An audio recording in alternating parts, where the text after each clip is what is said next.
is actually broadcasted live on YouTube for 8 hours? Because it always says that. We actually set the hangout record for a song Ice and Fire. We went for almost 6 hours one time. Damn! I watched that. I watched that whole thing. And then, well, we set it once for like 5 hours, 15 minutes. And then the next one was almost 6. Yeah, we're live, Hunt. You know that? Yeah. Yeah, we're live. All right, yeah, sorry about that. All right. Watching. This is going to be another roundtable. We're going to be talking about Season 6. More on that trailer with Davos. Well, clip. But you guys want to do y'all's introduction, I'll go first. What's going on, everybody? I'm Don the Kraken Wit, and I'm real happy to be here. Thanks for the invite. And that Davos scene was pretty damn juicy, man. I liked it. So thanks for sending me an invite. Yeah, my name is James Michelle. I do Game of Thrones videos as well. I'm glad to be here on Mark's channel and glad to be talking about Game of Thrones. And hey everyone, I'm Kyle Foster. I'm a new addition. I'm going to actually be creating my own next channel over the next couple days and be doing my own Game of Thrones videos. I've been kind of inspired by guys like James Michelle, Don, James Johnson, LaDonna. And yeah, let's chat some Game of Thrones trailers and let's get into some juicy theories.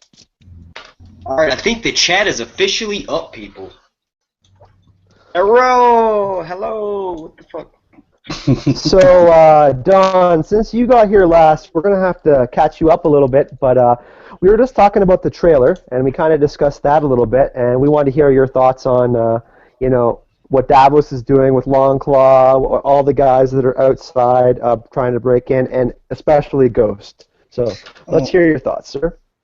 I'm just, I mean, like, I'm all for it. Like, I'm all for Davos wanting to protect Jon and all of this, but like I just can't help but ask, like, why? Like, why is Davos actually just gonna jump on Jon's side, willing to protect him, have his sword, you know? Which I mean, I think we all want the whole Azor Ahai thing, you know, but just how they actually do it in the show, that's what I'm more curious about. I think Mel is going to convince him that he's really Azor Ahai. And that's what's gonna prompt. Plus, you know, they had some conversation. He liked him, he liked him. You know, I think it's gonna prompt him to jump on his side when, you know, he'll go with it, and then when he sees him resurrected, you know, what can you do but bend the knee? What I was thinking is that I was discussing with Mark earlier is that what happens directly after the scene with Jon? I mean, are they just going to leave Jon out in the open? What I'm kind of thinking is that maybe Ghost senses that Jon's dead or in danger, and he drags him into somewhere, and then Davos is like, oh shit, well, this is kind of curious. Because Alistair, I mean, he had this grand plan, right? But there's still a lot of people that are loyal to Jon. I mean, all the wildlings, Ed, all those guys in the Night's Watch. So I think Alistair is really gonna be up shit creek pretty soon after they figure out that Jon's been assassinated by a few guys. So that'll be really interesting to see. Hopefully Davos doesn't. I think Davos will survive, but hopefully we'll see Alistair get his throat ripped out by Ghost. Yeah, man. Davos 2016.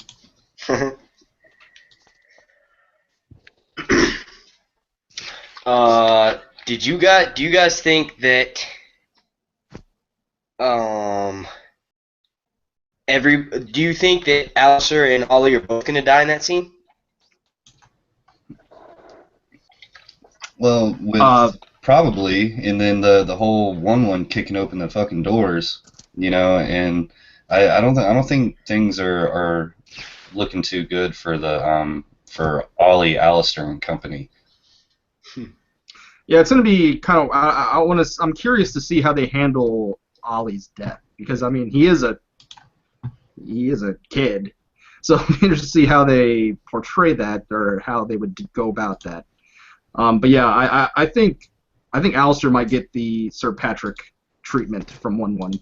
He might be the fill-in as Sir Patrick, where 1-1 is gonna hold his ass up and smash him around the walls like he's a ragdoll. Yeah, I don't know how they're going to Well- handle death. I don't know how they're going to do that. Well, what's interesting too is that I mean, they just killed the Lord Commander. That's mutiny, right? I mean, like some of the, like let's say Davos and all these guys survive and Jon gets resurrected. Someone's getting fucking executed, in my opinion. It's going to be awesome, but I don't even know if all those guys that survive anyways make it to the morning because I mean, it seems like the scene is playing out right after all the Jon shenanigans has happened. Maybe a few hours later. So yeah, the wildlings aren't going to like that for sure. But I would love to see either Ghost kill Alistair or one of the two get executed. I mean, all those guys are probably going to be dead for sure. Yeah, definitely. I just didn't know if they would give us that satisfaction of killing both of them so quick. You know what I mean? I feel like knowing the writers, they would probably make us wait a few episodes before we get.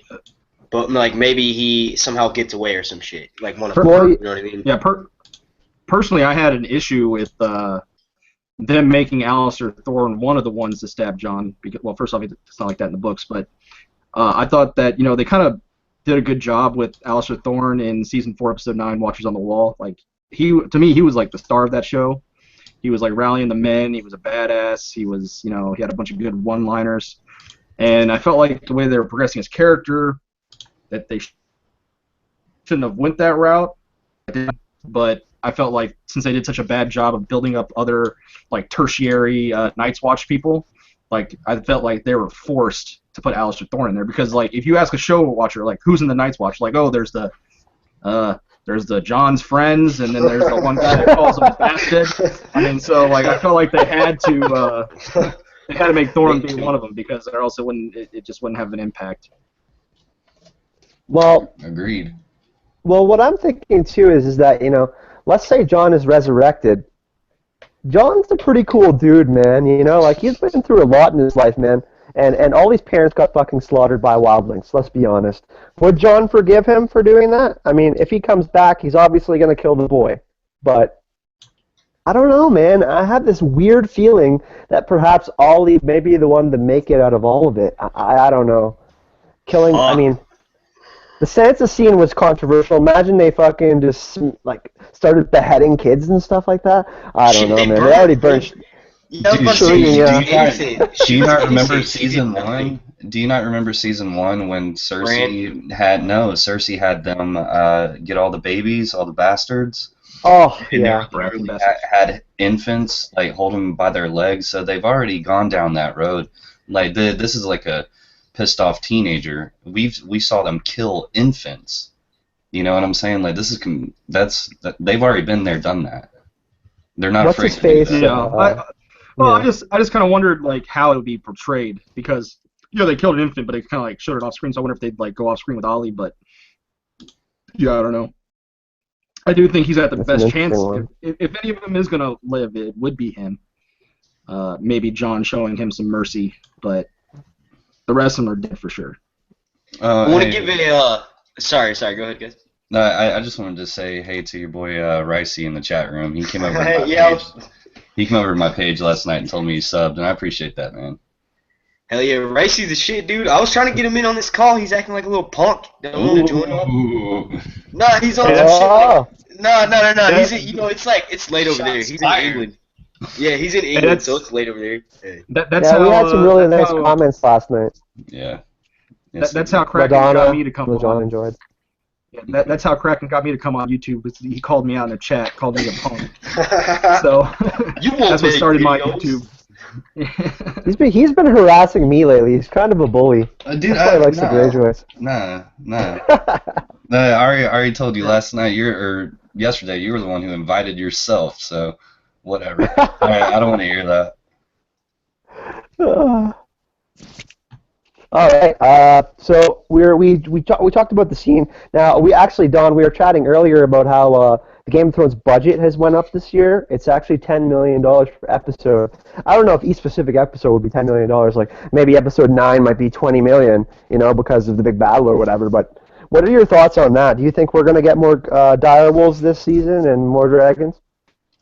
I mean, they probably had to bump it up because it's looking like Drogon is even bigger, even though probably not that much time has actually passed in Dany's story. but it looks like they beefed him up some, so I could see that needing a That's from bigger all those budget. That's from all those harpies he's been eating. And Direwolves, I'm still really leaning towards, the whole, Rickon and Shaggy Dog. And then, just a shot in the dark here, you would actually need a lot of money if you want a Nymerian super pack. So, I don't know, just wishful thinking. Actually, good. You guys want to talk about maybe? I know we're doing a part 2 at some point, but you guys want to talk about the phrase and Sansa's progression, because we did talk a little bit about Sansa, but where does she go after this? Is she gonna become Queen in the North? Is it gonna be Jon? Is it gonna be Rickon? I mean, how does that all shake out? That's a good question. I'm gonna feed off of somebody else here. I'm gonna let somebody else go first on that one. Well, I definitely think they're going with the Queen of the North thing, at least for this season, because I'm pretty sure that instead of rallying around Rickon like they're in the books, they're going to be rallying around Sansa, and that she will end up being Queen of the North at the end of the season. Where that goes, well, Rickon rest is after this. I'm not sure. I know Rickon. I know Rickon's going to be in the going to be in the season, but I don't think he's rallying around him. I think they're rallying around Sansa. I think he's just going to be there, the last hearth. But I think, go ahead.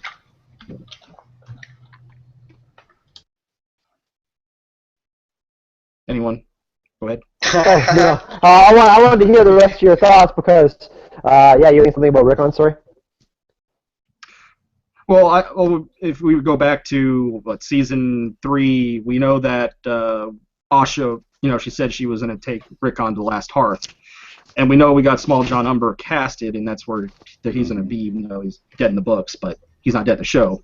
And I think Brienne is going to stumble upon a beaten down Theon, crippled, his legs probably broken or something, and Sansa, and then she's going to escort them essentially to the Last Hearth. And then I think at the same time, around that time, Jon, they're going to be marching down to Winterfell, and I think they're all going to have a kind of like a touching reunion at Last Hearth, and they're going to make their way to Winterfell as a group. Oh yeah. So you think that? You think that Jon and you think that Sansa's going to be excited to see Jon, because I know she kind of shunned him like Catelyn did, right? I mean, I'm really interested to see what kind of interaction. Yeah.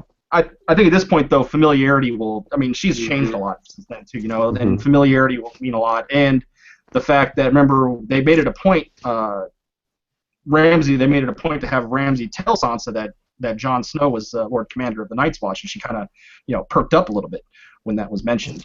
So that's kind of tying into that.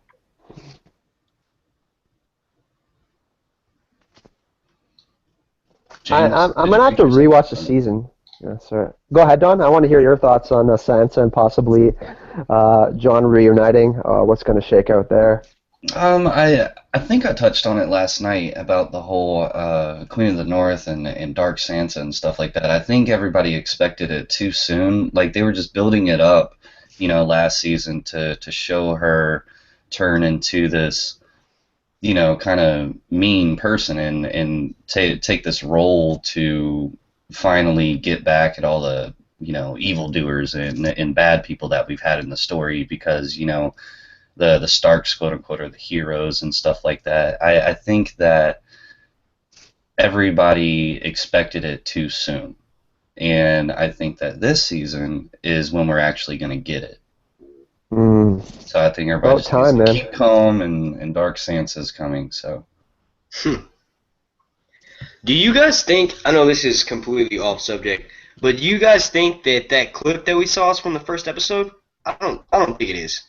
The new clip with Davos? Yeah, definitely. You think so?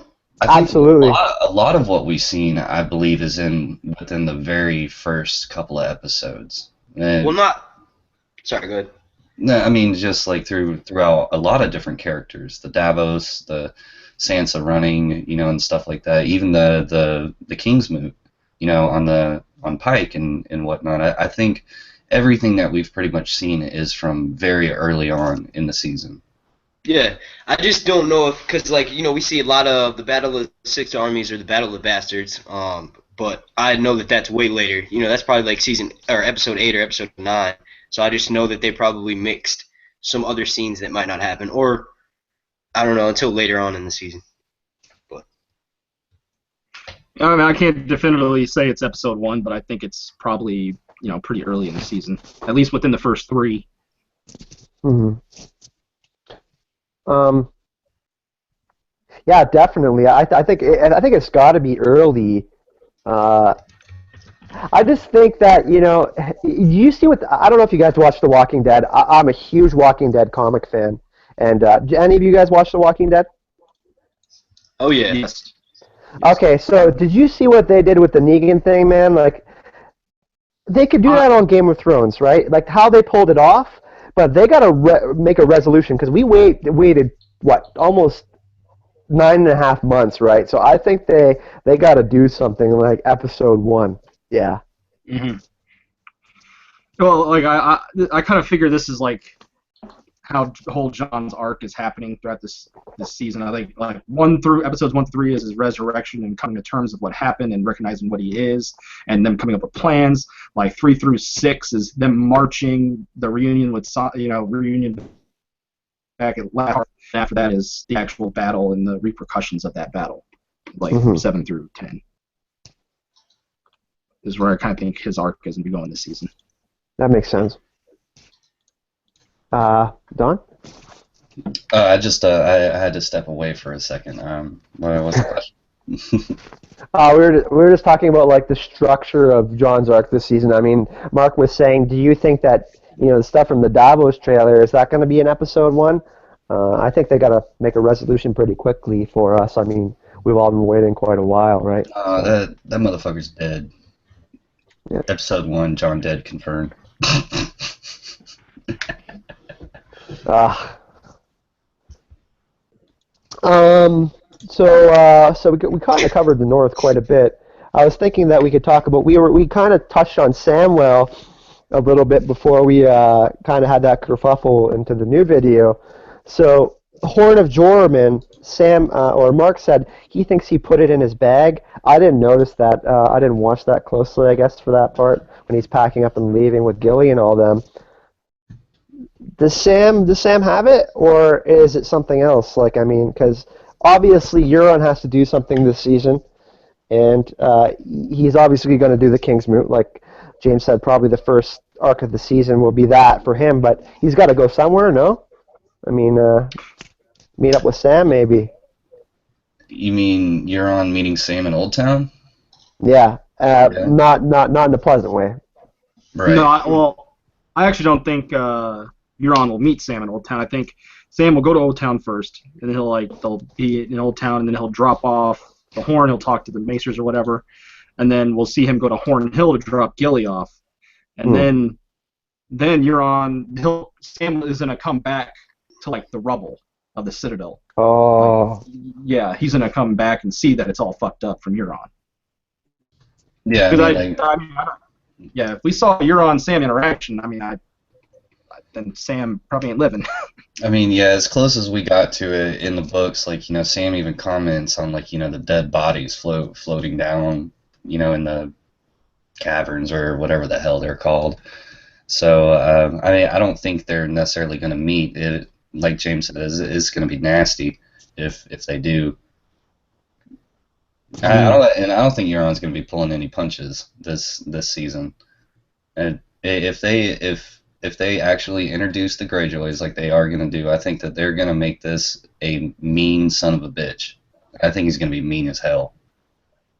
Because, I mean, Boltons are done this season, right? I mean, the Greyjoys are, well, Euron at least is going to be Victorian probably, and him merged, right, for the show to simplify. Yeah, I said that before. Definitely going to take their story arcs, and kind of merge them together. I wish that, this actor is probably going to pull it off, but, like, physically, I wish he would have been bigger, and they should have given him a freaking eye patch, or maybe something happens to where he gets an eye patch. I don't know.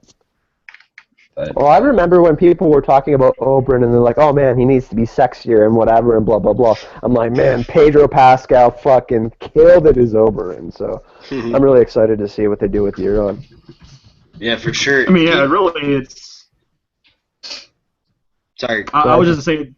Yeah, I was just saying it's all about the actor. I mean, if he's charismatic, it won't matter if he doesn't match Euron completely. As long as he's charismatic and he can pull it off, then it'll be good. Yeah, I know this is kind of irrelevant, but I think Pilu is big. I think I'm saying his name right. He looks a lot like Yeah. He's got a lot of O's right there. Alfie, so that'll help convince. You know what I mean? Whoa. I think he's lagging. Yeah, man. Mr. Who, me Roboto over here. Yeah, we didn't hear a thing you just said. Oh shit. You're over there beatboxing. Alright, well yeah, no, I was just saying I think that it'll help him fit more into the storyline because he looks a lot like Alfie Allen. Like Pilu's Beg, the actor that's playing Euron. He looks more like Theon's brother than Yeah, his for uncle. sure. Not. Yeah. Well, I mean, it's famous as a member,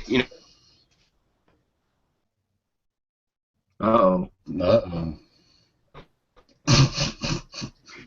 and maybe to storm. Oh, man. Lag City. Man, this is brutal.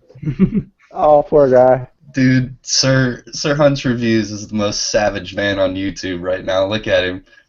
Just straight savage. Oh man. Hopefully he gets back. Well, I guess in the meantime, we can kind of just tread water. Well, but yeah, like. I was thinking, what if they like spin Euron into being one of the, brothers of Theon that quote unquote died, earlier before we even get the story. But what throws me off about that is in season 1, you had Tyrion talking to Theon when Tyrion was in Winterfell, and he was like, "Yeah, I remember when the Greyjoys burned Lannisport. I believe your uncles were responsible for that one." So yeah, maybe that was a mistake from Dane and Dave early on, and they didn't really realize that it was going to go this far or what exactly that they were going to do. So it could have been an error. But I would like to also think that, yeah, they're going to show Euron, and then maybe they've been hiding Victarion from us this whole time. That'd certainly be cool. Mm-hmm. Well, I definitely do think that Euron is going to be his uncle. I feel like. Go ahead, James. I was just saying, I just think that because I think that they would have mentioned if Euron was going to be his brother, they would have mentioned, I think they would have been like, your brother was banned from the Iron Islands or something like that. You're not the true heir or whatever. Something like that. But like Euron's gonna pull like a Asher from the Telltale series, like how he was, just straight up banned from it. Yeah, except Euron was a dick. Right. Except Euron's a dick. Euron is back, an Mark? asshole, that's for sure. It's fine on my end. Like but I saw in the chat, Ricey's dumbass was like, "Yo, you're going robot." So, You're good now. I've seen that too. Yeah, you seem All right. okay Well, now. yeah. No. Did you guys hear what I said about the actor that plays him? Yeah. Was that clear? Mhm. Okay. All right. But yeah. Now I was gonna say maybe it would be interesting if he does end up later on getting the eye patch and they explain something that happens to him. Like maybe when he's trying to push Balon off the bridge or some shit, he ends up getting hurt or something. I don't know. Or maybe, because when he has his hood on the bridge, it doesn't look like he has an eye patch, right? Yeah, you're right. Yeah. Yeah, he was probably just the actor was probably just like, "Fuck it, I'm not wearing no eye patch." And they're like, "Oh, too late now. You just gotta roll with it, I guess." They probably just Or didn't. maybe they probably Sam just the- didn't think it was a big deal. Or maybe Sam the Slayer gets him with a friggin' crossbow or the bow and arrow in the eye, and or something. I don't know. But that would mean Euron's pretty much dead. So I don't know. Yeah. What will happen. Usually when you get a bolt, usually when you get a bolt in the eye, it goes to your brain. I didn't really think that one through.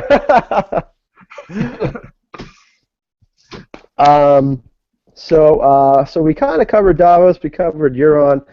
I was thinking, since Littlefinger is in the North with Sansa, I mean, we haven't really saw a ton of him, and he did kind of put Sansa in a bad position last season. So, are we going to see Peter Baelish be more sensitive to Sansa when they meet again? I mean, she's not going to be very happy in the position that she was put in. Right? He kind of just stuck off. So, Right. I want to see where that goes. What are your guys' thoughts on that? Well, I think for sure what's going to happen is that like the Battle of Winterfell is going to be looking pretty dire for Jon's forces, and then at their darkest hour, we're going to get Baelish Ex Machina, and the Knights of the Vale are going to come, and because remember they set that up back in season 5 when Littlefinger was talking to Cersei about oh, we let them fight it out, and then the Knights of the Vale who haven't fought at all in this war is going to come and wreck shop, clean up, and I think that's what's going to happen is the Knights of the Vale are going to turn the tide for Jon's forces, and then we have the scene. You saw the scene from the first trailer where you see Littlefinger and photos. It was photos, and it showed like Littlefinger and Sansa looking at each other, and they look like in the back of Winterfell or something, like outside of Winterfell. And I think like Sansa's gonna be fucking pissed at him, and he's gonna be like, groveling and shit. Mark or Don? Oh, I'm just eating this here piece of pizza right now. Hey, Mark?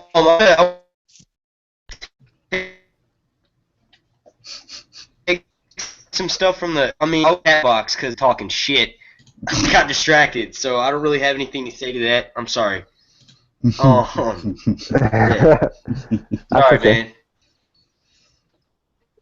man. Did you have anything else that you? No, I just wanted to say you got 20 people watching right now. Everybody should thumbs up this video and share it to their friends. Absolutely. Just saying. I mean, we're hanging out, we're chit-chatting Game of Thrones because we're dedicated, right? Yeah, I think it's going to be really interesting because, like I said, I was chatting with Mark earlier, and I was like, well, I think they're really going to show, like, Jon with Davos and possibly Sansa and Littlefinger, and then Dany with Tyrion and Varys and that group, and I think they're going to kind of be like showing, well, which group, well, Dany's progressing into a better leader maybe after her whole ordeal with and Vias Dothrak, but I really want to see what Littlefinger's up to because he's one of the most mysterious characters in the book, certainly, and he's certainly pulled off some pretty fucking awesome moves in the show, so I want to know what he's up to, his end game, Well, I do have an issue with show Littlefinger as opposed to book Littlefinger because show Littlefinger put himself into position where his livelihood was in question to the whims of a girl that had a life for him, where book Littlefinger wouldn't have put himself in that position. Is that a cat behind you? I love cats. Yes, it is a cat. I didn't realize she was in here, but she's here. Right in your bag, eh? Just right in the bag or a box, one of the two. It's like you are my going backpack. anywhere. But yeah, I do think show Littlefinger is prone to making mistakes, and I think he's gonna realize he made a mistake when he left her with Ramsay. So perhaps that's what they're setting up then with Sansa and Littlefinger, and maybe in the books, it won't be so sudden, and Sansa will just off him at some point. But in the show, maybe it'll be like, okay, we kind of saw where Peter made his mistakes. Oh, okay, Sansa really did learn how to play properly. It'll be different from the books that way. I think Peter Baelish is going to side, quote unquote, with Jon Snow for a while, and he's going to be part of like his council. But I do think that what he did will come to revelation at some point. How he essentially set up his whole family, and I think there'll be some repercussions to that in the future. That'll be interesting to see how that plays out. Yeah. Question for you guys, or Dawn. I want to hear. You had some thoughts on this still, Dawn? No, what's your question, man? Last night I brought up the Crypts of Winterfell, and actually this kind of relates to Littlefinger and Sansa too. I mean, we had that scene where Littlefinger had that smirk, right, where Sansa was like pretty angry about the whole Lyanna and Rhaegar thing, like really thinking that Rhaegar raped her, and that's, that we always hear different stories. Barristan, said, oh, he was a nice dude, he gave money to the poor, whatever, blah, blah, blah. You think we're going to get the Crypts of Winterfell this season, too? I mean, that might be towards the end of the season because of the whole battle, but Maybe. I don't know, man. Maybe. Possibly. I mean, like, we got the Crypts of Winterfell in the very first episode. You know what I'm saying? And it's kind of a sacred place. Like, I could see what somehow Winterfell gets taken back. Sansa's there. And I think it would only be proper for her to go back down to the crypts. It's the most sacred place that they got, from a Stark standpoint, not talking about the Godswood, but yeah, it makes sense that we'll get more Crypts of Winterfell scenes, especially if it gets taken back by Sansa. Yeah, she was there last season with Baelish too. I think if anything, if maybe that could play a role into how they take Winterfell back, maybe since Sansa obviously knows her home very well and Jon knows his home, maybe they could use that to their advantage to help sneak some troops in, because there's a supposed leak where there's a scene in the courtyard where it's 1-1 comes charging through the gate. That's why I initially thought that he was charging into Winterfell, but we now know it's Castle Black. But there's supposed to be a courtyard scene where it's Sansa, Jon, Ramsay, and 1-1. I don't know if that's actually going to happen, but that's like a scene that was filmed outdoors that a lot of people were extras for, and they knew about it. Okay. I also heard a different leak as well where so I mean, we talked about last night where the Bolton army is kind of closing in like pincer style, and they set up a wall, and then 1-1 breaks it, and then the Vale comes through and kind of sideswipes them like Stannis did to the Wildlings, and then Jon goes into. I heard this is in a leak that Jon goes in and fights Ramsay, and he beats Ramsay to death, and we get to see it on screen like with his bare hands. That would be fucking rad. Because like him and Jon get into this fight, and I mean Roose is dead, and Roose and Walder are the apparently two flayed bodies on the cross, and like Christina said last night, she was saying like Ramsay says Winterfell is mine. We heard that in the trailer. So, man, I like I said, I heard the leak on Reddit. I read it, and then it said that Jon beats the fuck out of Ramsay to death, and then that's it. That's how they end the season. Yeah, I mean, I'm all for that. I mean, I don't think anyone would be against that. I don't know how many people are in the pro Ramsay camp. I know I'm not. Me. I think he just misunderstood. Misunderstood. Yeah, let me clear that up.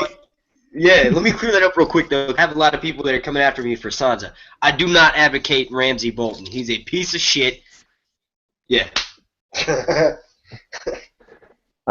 Did any of you guys have any topics that you want to bring up that was kind of piquing? Uh-oh. Kyle just mid-sentence broke. He dropped out. Oh shit! Yeah, let me see if I can get him back in here. Okay. No, that's not you. Okay, Kyle. Looks like his damn phone died. Yeah. Because usually it'll say like he'll start lagging first before he'll drop out. That's weird.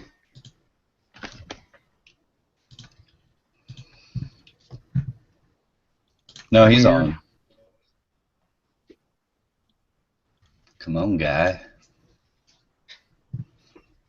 Must have hit that red button on accident. Well, Mark, keep it going, man. All right. I was gonna say, did you guys?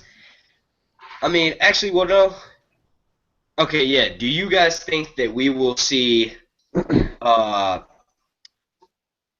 good ending? Because it's not like the happy kind of story. Like, how do you see season 6 ending? Because Kyle was just talking about how he sees like it basically ending with Jon Snow killing Ramsay. How do you guys see season 6 ending? Like, where will the main characters be at in their stories?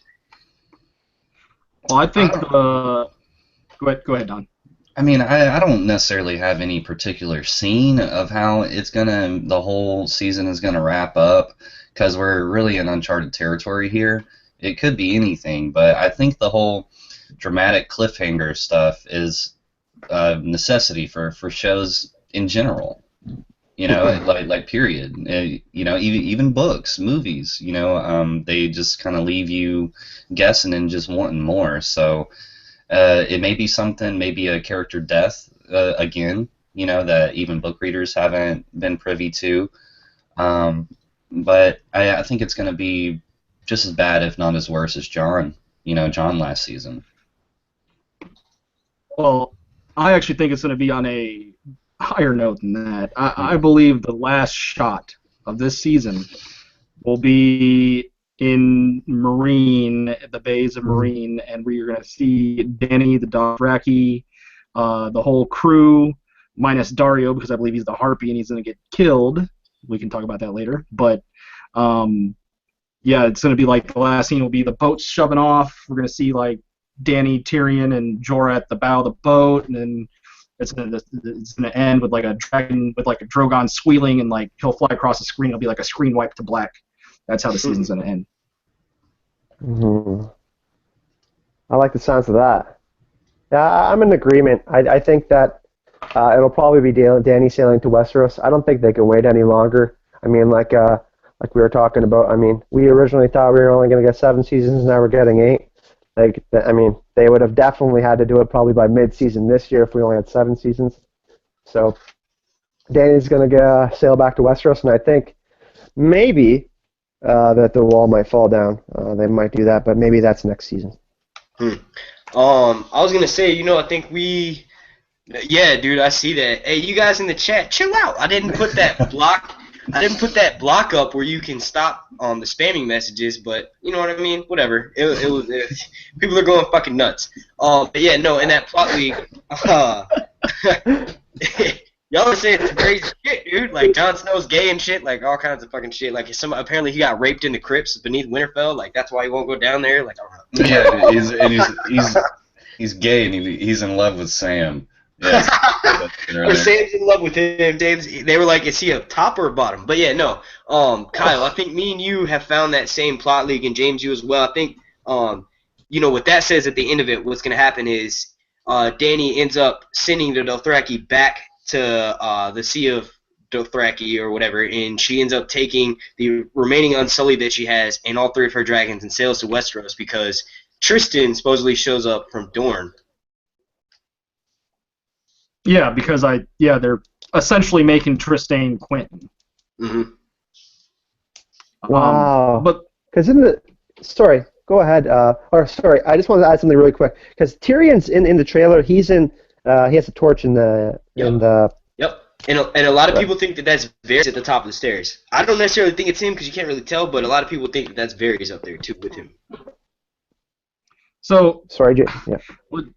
Let's change something a little bit because we were talking about Danny in a roundabout way. I'm not the hugest Danny fan in the world, but do you guys believe? Because I actually believe that it's going to be the case in the books too. I think that Dario is one of Danny's 3 betrayals, and I think he's the Harpy. At least on the show, he's going to be the Harpy for sure. What do you guys think? Who's going to be the Harpy? Dario. Oh man, I don't know about all that, buddy. I like Dario. I don't want him to be the Harpy. I like him, but it could fit. It's definitely not Missandei. I mean, I just don't see it. I mean, if they did that, then I don't know. I would just think that's just bad writing, in my opinion. Maybe if George does it, it's not bad writing. I don't know, but yeah, I think that James is right. Dario is he wants to be king of Marine, whether it's with Danny or not. And he went to Yunkai and did all. We don't know what he did, right? So. And he did, slay his former companions. That's very true. I mean, he cut all their heads off, and it's kind of gross. Well, I had a question, and then I brain farted again. leave it to you guys. I am a huge advocate of Dario being the leader of the fucking Harpy. Like, I've done several videos on him being the fucking leader of the Harpy, man. A lot of people think that's like... A lot of people think that it's tinfoil, but like you guys, like y'all just said, that's how he was introduced in the show, was by killing his former... Basically what Danny... Okay, he wasn't fucking him, you know what I mean? But it's the same idea. Like, those were his confidants. Like, that's how he basically did his shit, you know what I mean? And he just killed him like that, so... I think that would be a great twist. And like I said last night in Don's video, I'm a huge fan of Danny being the Mad Queen, and that would be one of those traumatic events, like her being betrayed by her one lover, other than Khal Drogo, but her being betrayed by Dario would push her towards that direction. And I actually think in the books that it's kind of a combination of Dario and the Shade Pate, but obviously the Shade Pate isn't in the show, so. Yeah. I wish they would have done the Brazen Beast, man. Those guys are fucking awesome. Yeah, the Marine storyline is really odd. I'm hoping that they're, like I said, I'm hoping that they're going to include some of the older stuff in there. I mean, a lot of people don't like the Marine storyline in the books, but I mean, I don't know, man. Danny just coming back and sieging Marine, I guess, is probably just going to be the end of it, right? Yeah, very true. Makes sense. Every time I see Don with a cigarette, it makes me want to go smoke one and I have to go outside. Every time I'm like, dude. Go do it, man. We can hold it down. Alright, cool. Yeah, I'll be right back, everybody. We got you, buddy. Yeah. What's worse for me is I quit smoking and I can't go outside and have one. Yeah. Well, I quit as well. I wasn't smoking inside, and then some shit went down, and I don't give a fuck. Like, every day, my giving a fuck is getting smaller and smaller and smaller.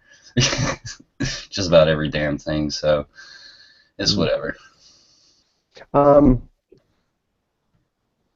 Yeah, man. I don't know. I'm hoping that I don't get cravings. Whenever I see one, I mean, I smoked for like 7 years, and then I just quit cold turkey, which was really friggin' hard. Yeah, I had no idea how you did that. Well, I just quit everything altogether. I was a pretty hard partier in my college days. Kind of paying for it now. Well, yeah, I can tell by your avatar, man. Like, you got like a beard in hand, you're like just chilling. I was like, damn, Kyle, calm down. Yeah, I'm more of a chiller now. I'm an old man. How old are you, by the way? Me too, buddy. I turn 30 in a couple months. Yeah, I turned 30 in August. Yeah, I'm 1 month older than you. I turned July 5th. I turned 30. We talked about that. Yeah. I don't. You know what? People say. I guess when I shave, I mean, I can't grow a good beard anyways. But they're like, "Oh, yeah, I never knew you were 29." I'm like, "Cool. I hope when I'm 50, I don't look like a pile of rocks." Dude, this is like the shortest my beard's been in like 2 years. Yeah. James can tell you. I used to have a big old beard. Yeah. Look at James yelling at his animals. I have a question for you guys, kind of off topic from Game of Thrones. My buddy's in the military, and we were having this discussion, and like, you know, when I was younger, I remember the skies being like, you know, nice and healthy, and obviously pollution and all sorts of things have contributed to, you know, kind of the deterioration of nature and more extreme weather, and everything's cyclical due to the sun and lunar cycles and stuff. But my buddy's saying he's been doing some really crazy training, and that he overheard one of his superiors saying that there's another giant fucking planet that's in our solar system, and it's going to pass by us later this year. I know that sounds crazy, but like my buddy's legit, and he's saying that like this object is like pretty big. I don't know, man. It's kind of... Yeah, I don't know. I'll have to defer to Nicolina. She'd be the one to know. Yeah, the astrophysicist. Yeah, we got a friend that is straight up an astrophysicist, and she travels all over Europe. And it's like whenever we get her in a chat, she's like, "Yeah, I'm in a totally different country right now." You know, like Nico. Yeah, Nico. Yeah, she's smart, man. So yeah, if I hear it from her, I'll believe it. Right. Nice. Yeah. But I mean, I don't know. I couldn't say either way. I mean, But if it were to happen, haven't it's not like I can do anything. Anyways, hey, go away. Oh, I don't like you. I don't know. That's an interesting thought. Yeah, because I like hearing stuff like that. well, the thing is the thing for me is that like my other buddy, he has a telescope and stuff like that. But here in Canada, like I'm out in nature quite a bit, eh? And I there's the Canadian coming out of me again, eh? Yeah. And what I've noticed is you know, like this animals that shouldn't like be down like they should be way farther north, and just where the sun is setting, I feel like it should be setting, well, it should be setting west, and it's almost setting like northeastish, like 10 to 15 degrees. It's really throwing me off. And me and my buddy went out in Saskatchewan, and my buddy works on a reservation out there, and he's saying that he thinks something's going on because there all these bears are migrating, and the birds aren't where they're supposed to be in like the natural habitat, like the cycle of you know, like who eats what and all that stuff is really fucked up, and it's not due to like industrialization.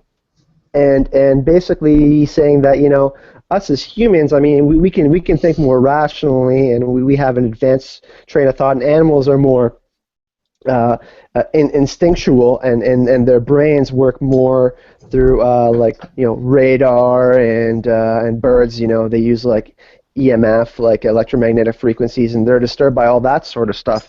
And he's saying that he's been noticing that animals have been acting weird, and that nature's kind of being weird.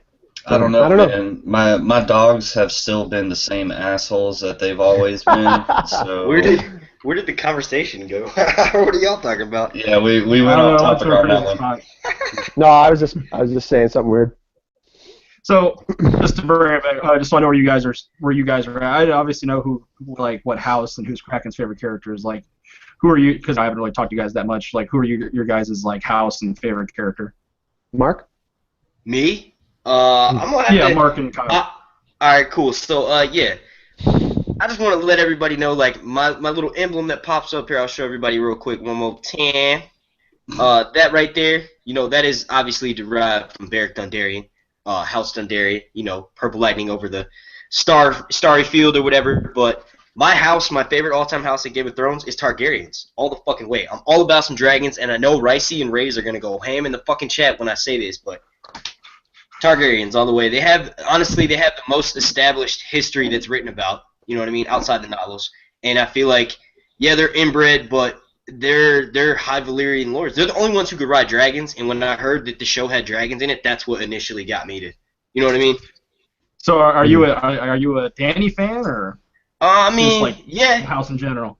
Yeah, no, I mean, yeah, okay, so like favorite show character, honestly, is Brienne of Tarth. I know that's like obscure, but like favorite house is definitely Targaryen, and Dany is like top 2 favorite characters with Brienne of Tarth. Sweet. Interesting. To answer your question, James, I guess you know, for the books, I have certain characters that I enjoy reading more that aren't necessarily my favorite characters. Like, I love reading Theon's chapters, for example. Like, I just feel like he's one of the best written characters. Same with Davos. You know, I'm a Stark loyalist, man. Ned was my all-time favorite character. He got chopped down. But I'd say my top 3 are probably they're still alive. The Hound is definitely one of my favorites. I like the balance of humor, and I think deep down he's an okay dude. Jon, and I really like. Yeah, to me, I like the show Hound a lot better than I like the book Hound. I don't like the book Hound as much. As Exactly. I like I think Rory McCann, perfect casting, man. And Davos, man, Jon, Davos, and the Hound. I guess I like all the guys that have been through a lot of shit. All right, so yeah, Let me retract that real quick because I'm a huge fucking Hound fan. I forget about him because he's dead. You know what I mean? Or like he's not dead. I mean, he's dead.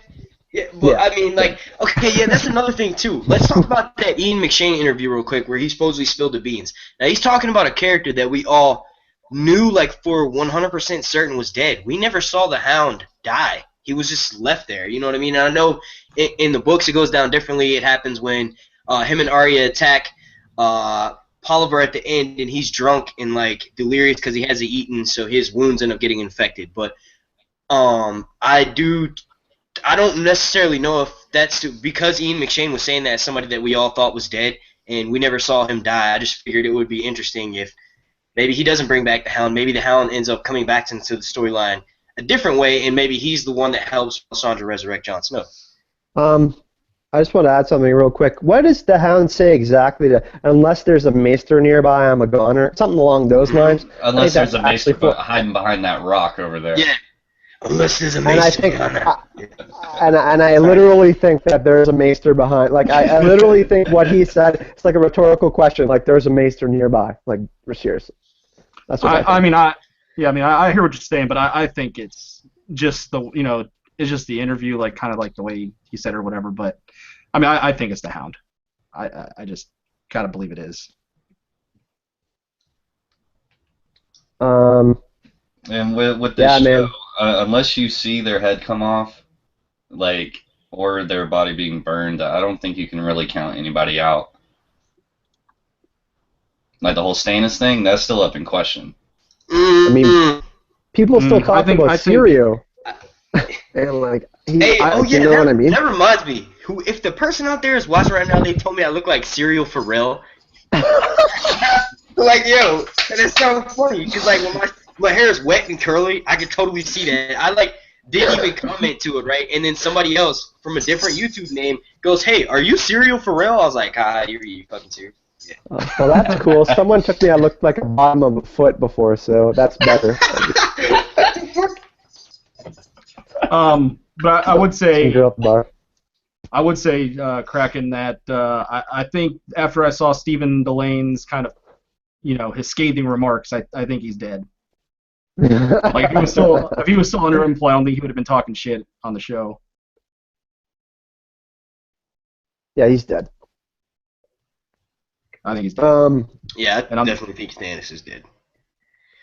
One guy we can talk about that we haven't talked about at all is Theon. I mean, in the books, it's a lot different, right? I mean, that story. I mean, the torturing and that kind of stuff. We don't see as much as we did in the show.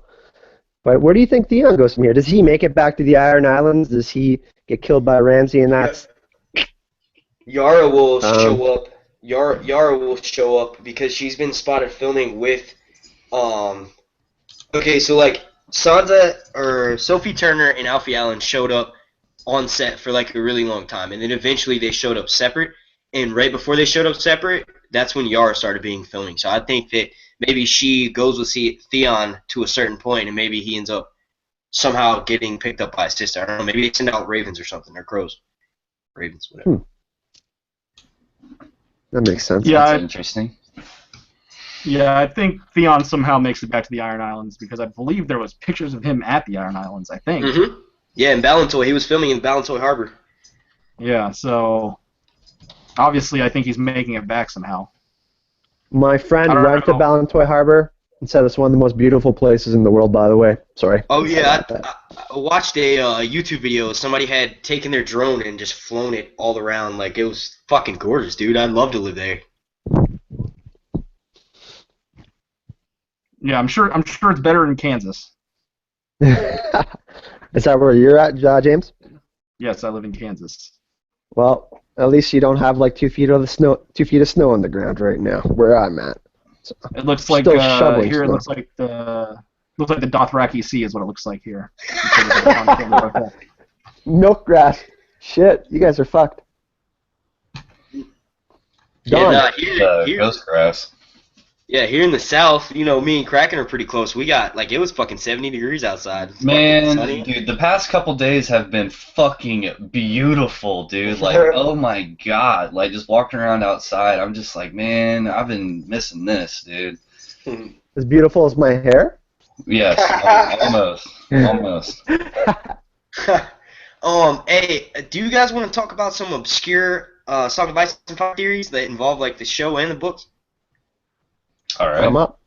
Have you guys heard the one? I know this is kind of. Let's start off with a funny one first. But have you guys heard the one where Roos is actually a skin changer, Oh yeah. an immortal skin changer? Yeah, Yeah. yeah, yeah, it's not my thing. No, not my thing either. That's too out there.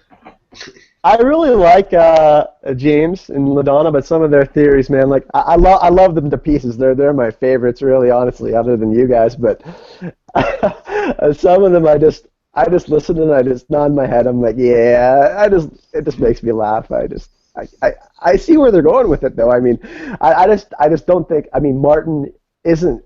People dissect the books. Like we haven't had a book in so long that they're finding things that aren't there. You know, like yeah. Well, hey, Yeah, if you look at something long enough, you can actually mold it into what you want it to be.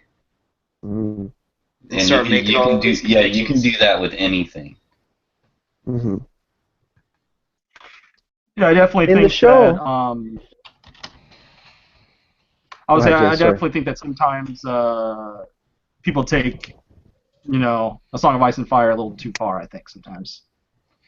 I think it's a little more standard than. I mean, it's not standard. It's obviously a great piece of literature, but I like to the extent of like some of these theories that I hear. I think that some people, go a little out of their way. because Martin is a classic storyteller. Like he is sort of following the Joseph Campbell 12 steps in the monomyth. Like I'm sure George has a certain outcome he wants for his story too. You know what I mean? He's like all of us. I grew up reading comics, and I'm sure everyone here grew up reading comics or Wicked, Choose Your Own Storybooks or Lord of the Rings. I just don't see it going in that direction. You know what I mean? Like it's just such a good book series. It doesn't need to do it to achieve anything. You know what I mean? In my opinion. Have you guys heard of the theory that Oberyn actually poisoned Tywin, and he was pretty much gonna die before Tyrion even shot him with the crossbow? Yeah, Yes. that's his whole constipation, and also when How he fastly was he putrefied. right, after- and yeah. Tommen was getting sick. Yeah, it's like he was literally rotting from the inside. I actually kind of prescribe to that. I mean, I think that could be legit. Yeah. I actually agree with that personally. Yeah. So do I you don't guys know. also then believe that? Go ahead, Mark. No, you go ahead, man. Go ahead. Well, I was just say, do you guys also believe, because like, do you believe that Varys purposely pointed Tyrion towards Tywin? Tywin's past, like the passage you get to Tywin.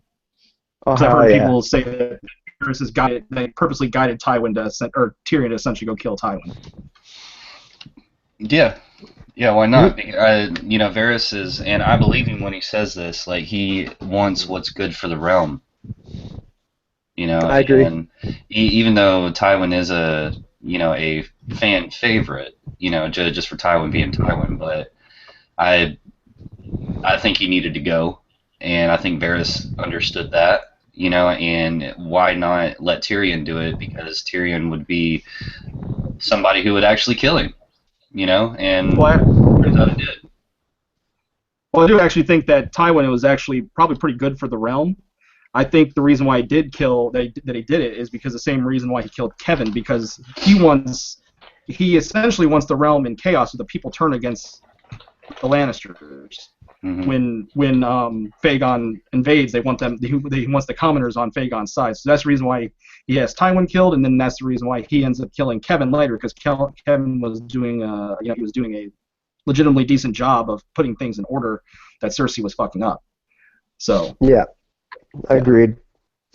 Just a quick comment. When you were asking me about favorite characters on the show, Varys, man, is like one of the top 3 or 4 like in character. Like, oh, he's amazing. Like him, Tywin. I can name a few others, but Varys in the show, I feel like is just amazing. That's all I had to really say.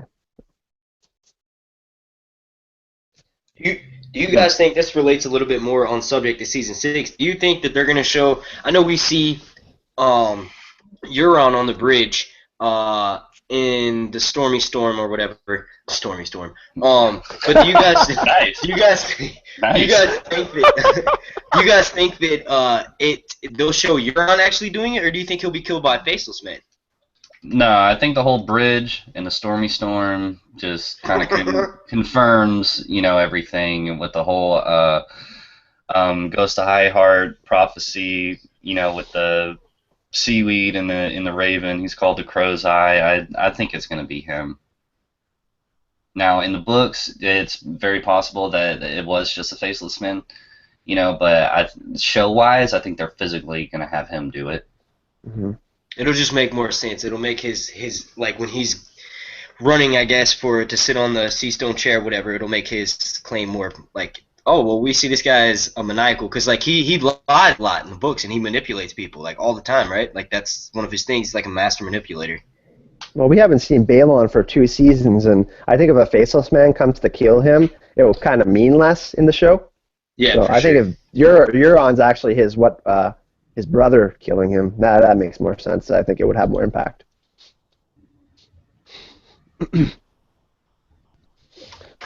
What other theories did you have that you wanted to talk about?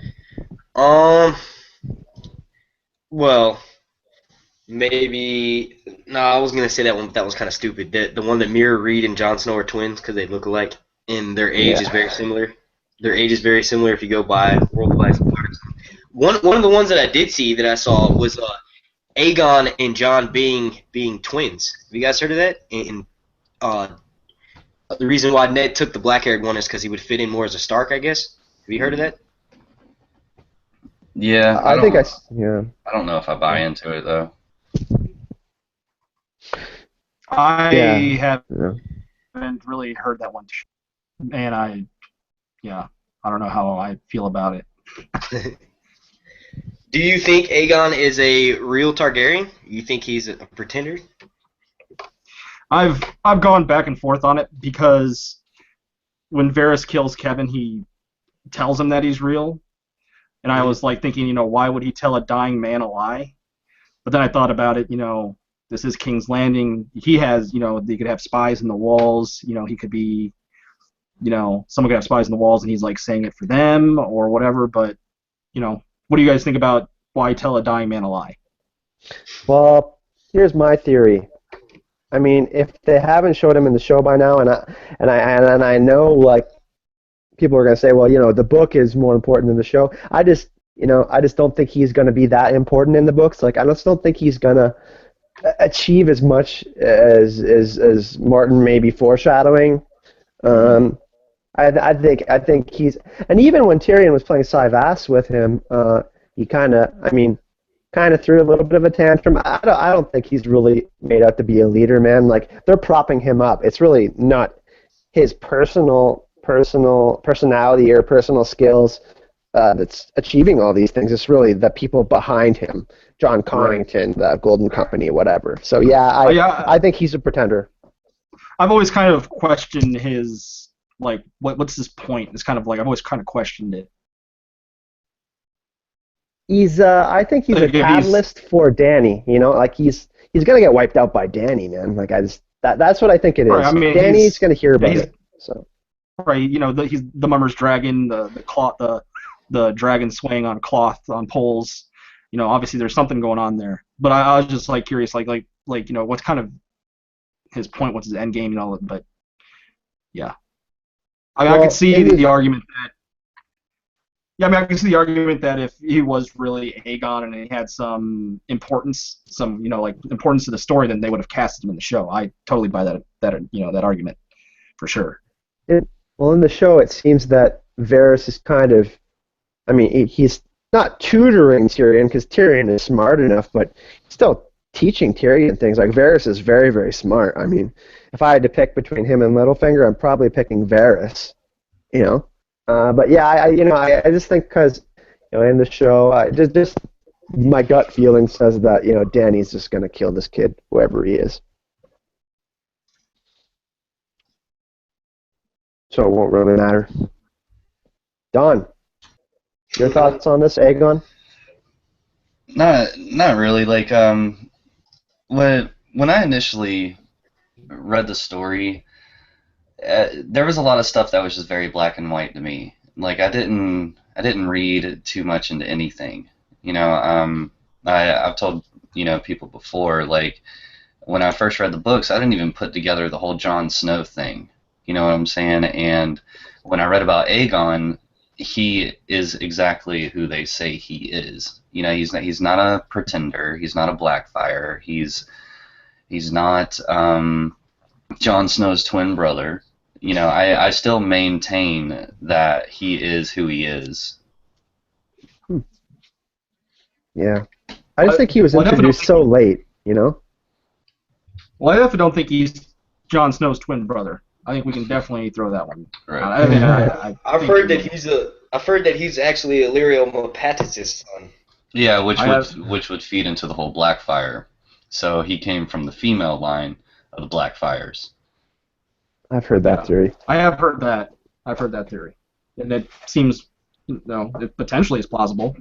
I mean, it's very interesting. I love seeing, you know, I'm subscribed to like so many fucking people like on YouTube, and you know, and it's like really hard to remember who came up with what, you know, but like some, you know, there's a lot of YouTubers out there that do excellent, you know, breakdowns of these different theories, you know, and you know, like Alt Shift X, what he does is he actually goes to Reddit, gathers all the information that everybody has, you know, put together, and he makes it in this real pretty little package. I love watching them, you know what I'm saying? But most theories, like and Preston Jacobs too, I love watching them. Do I believe it? Not necessarily, you know, but it's very entertaining.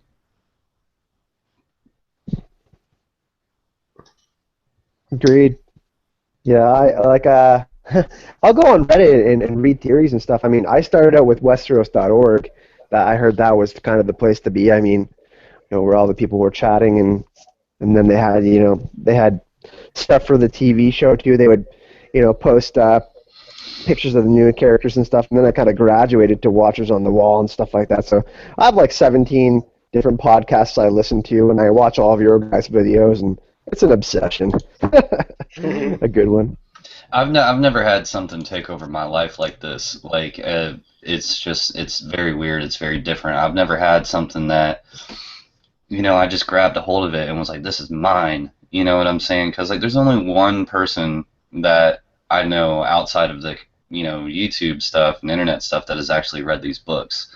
So it's just very good that I can get on here and talk about this stuff, because if I didn't, I wouldn't know what to do, you know, because I would just sit there and just probably just reread and reread, you know, if I didn't have, you know, stuff like this to do.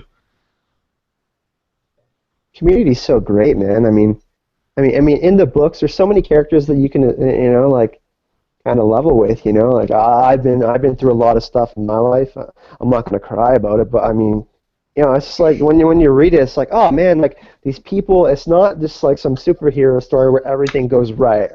It's like there's all these machinations and different sides of people, and as humans, we all have different sides. You know, like maybe right now I'm laughing and having fun, but I might have a bad day tomorrow and be an asshole. You know, so it's just awesome to see someone go so far into characters and make you level with them and love them so much, even if they're bad, even if they're good. It's just at least you're understanding them, you know. It's just so cool. Yeah, I mean, like, you know, looking at Ramsay, yeah, like he's an amazing bad guy. You know what I'm saying? Like his character is just so fucking good. Like, you know, everybody in this story has just had such an amazing part to play, you know, and I think it's great. I agree with you.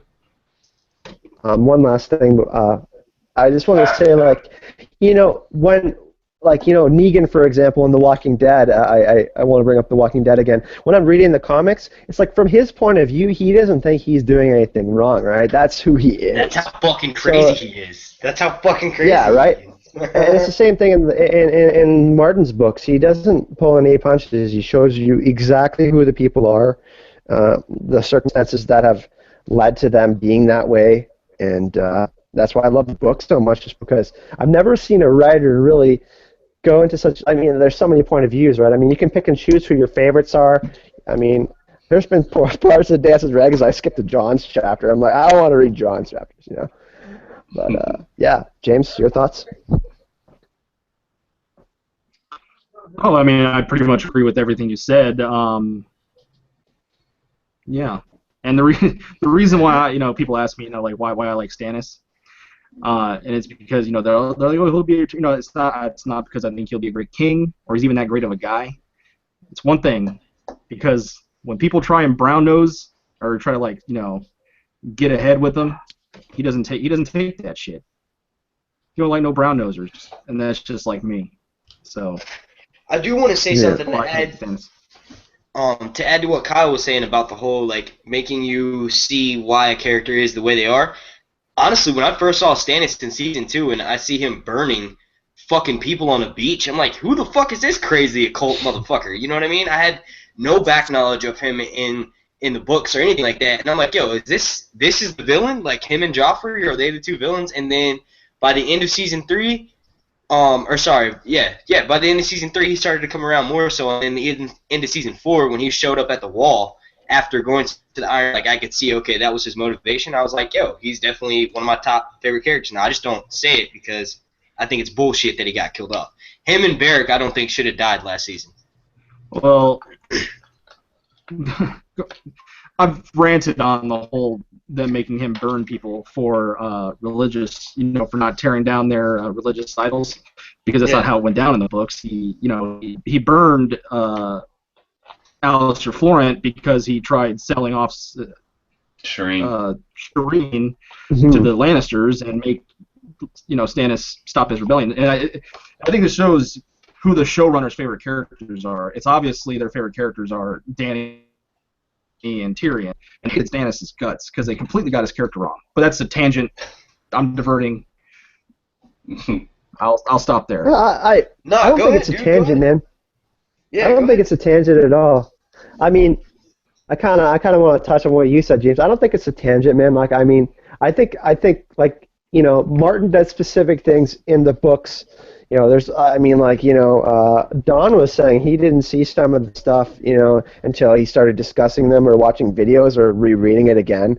And it was the same thing for me, you know what I mean? But maybe in the show, we give Dave and Dan a lot of shit, but they do a lot of good things too. And maybe there's a reason we'll be like, hey man, we'll look back on season 5 when season 8 is here. We'll be like, that's why Stannis was like this, because this had to happen and that had to happen. The one thing that got me was in the what's that thing that they do on YouTube, the after the show or whatever, where they talk about stuff, at the same time where ours would be so much better. Ours would be so much better. I've watched those guys' podcasts on other shit that they do, and they're like fucking cornball funny, dude. I don't know, that shit is not. I don't know. We would do a much better job. Honestly. It's the one. It's where they they have interview with Dan and Dave. They talk about the episode and stuff, and it was the episode after Stannis burned Shireen, and they said that it was because Stannis, I believe it was actually the David Benioff, who said that Stannis burned Shireen because of his ambition for the throne, and that told me right there that they got the character wrong to begin with, because he doesn't want the throne. It's by law, and his fickle nature to the law is the reason why he wanted the throne, but because really he is ambitious, but in my opinion, it's to get out of his brother's shadow. That's what he's ambitious for, not for the throne, but to get out of his brother's shadow and make a name for himself. Yeah. Mm-hmm. That's kind of that mirrors the whole shit with Jon Snow and Robb Stark. Jon Snow in the books is a better swordsman, he's a better horse rider, and he's just constantly struggling to get out from under the shadow of Robb Stark. The show made Robb... Sorry, go ahead. Sorry to interrupt you, but I got to point something out. Shot us here. So Stannis is shit, lost all wars except one against some homeless people beyond the wall. Okay, let's not forget that Stannis, who is not even an admiral, defeated Victarion and the Iron Fleet in naval warfare. Stannis held out at Storm's End on nothing but shoe leather and rats against the might of the Reach for a whole year. So you could take that in the books. You can take that and yeah. No, he boiled the leather from books. My mom stole my pretzels. Fuck. But yeah, sorry to interrupt you there, Mark. Go ahead. No, it's Awesome. cool.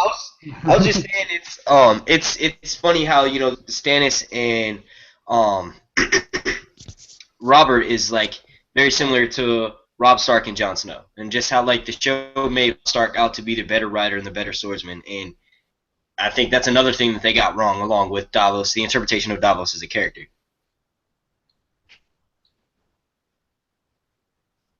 I mean, Stannis. Yeah. Oh, I'm sorry. Yeah, I'm reading something too online. Right. Yeah. We discussed Well, it. I actually didn't. Yeah, I actually didn't read the books until after season 2, and the reason why I became a Stannis fan off the bat is because I saw this king who actually was on the front of a boat. He was on the front of the boat landing on the shore at Blackwater, Mm-hmm. and he was the first one off the boat, and he was slicing dudes up left and right, and that's when he earned my respect.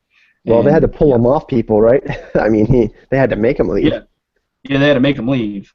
Even though I know in the books he was more of a commander, he wasn't even on the front lines. But I thought that was a pretty cool touch they did in the show. Sorry to interrupt, guys. Just gotta give you guys a heads up. I'm gonna take off around 10 o'clock. My mom's got to work really early, and I talk really loud, so I'm gonna stick around for about 10, 15 more minutes, and then if you guys want to continue, cool. But yeah, it's been fun. So let's continue. James, we got shots fired. Shots fired. In the chat, man. Mm-hmm. Real quick before I mean, we can go on for a little bit longer if you guys want, but I'm like trying to, you know what I'm saying? Okay, looking forward to season 6. I can't remember if we talked about this yesterday, but what are y'all's favorite moment looking forward to that you know is gonna happen or that you wish would happen? I'm when I saw 1-1 kick open the door, that just set me off, man. Like, and in a good way. I was like, I cannot wait for this shit. It seems like Jon may be one of the few characters that has people rally around him to get revenge for him. You know what I'm saying? Like the Wildlings and 1-1 and the remaining of the Night's Watchmen that are still loyal to him. Because a lot of our favorite characters, they've just been shit on so much, and especially the Starks, like, they can't catch a fucking break. They can't. This entire story, books or show, doesn't fucking matter. They cannot catch a break. And actually seeing people rally around, maybe Jon and get some revenge for him, I'm really excited about that. Yeah, the thing I'm most looking forward to is I'm not like I said, I'm not a Dany fan, but I am looking forward to the whole Harpy situation getting resolved, hopefully, and hopefully it's Dario and he gets killed. And I'm also looking forward to Jon's resurrection, obviously, and to see how he's affected and how he's going to act and what is, the repercussions of said action. Mm-hmm.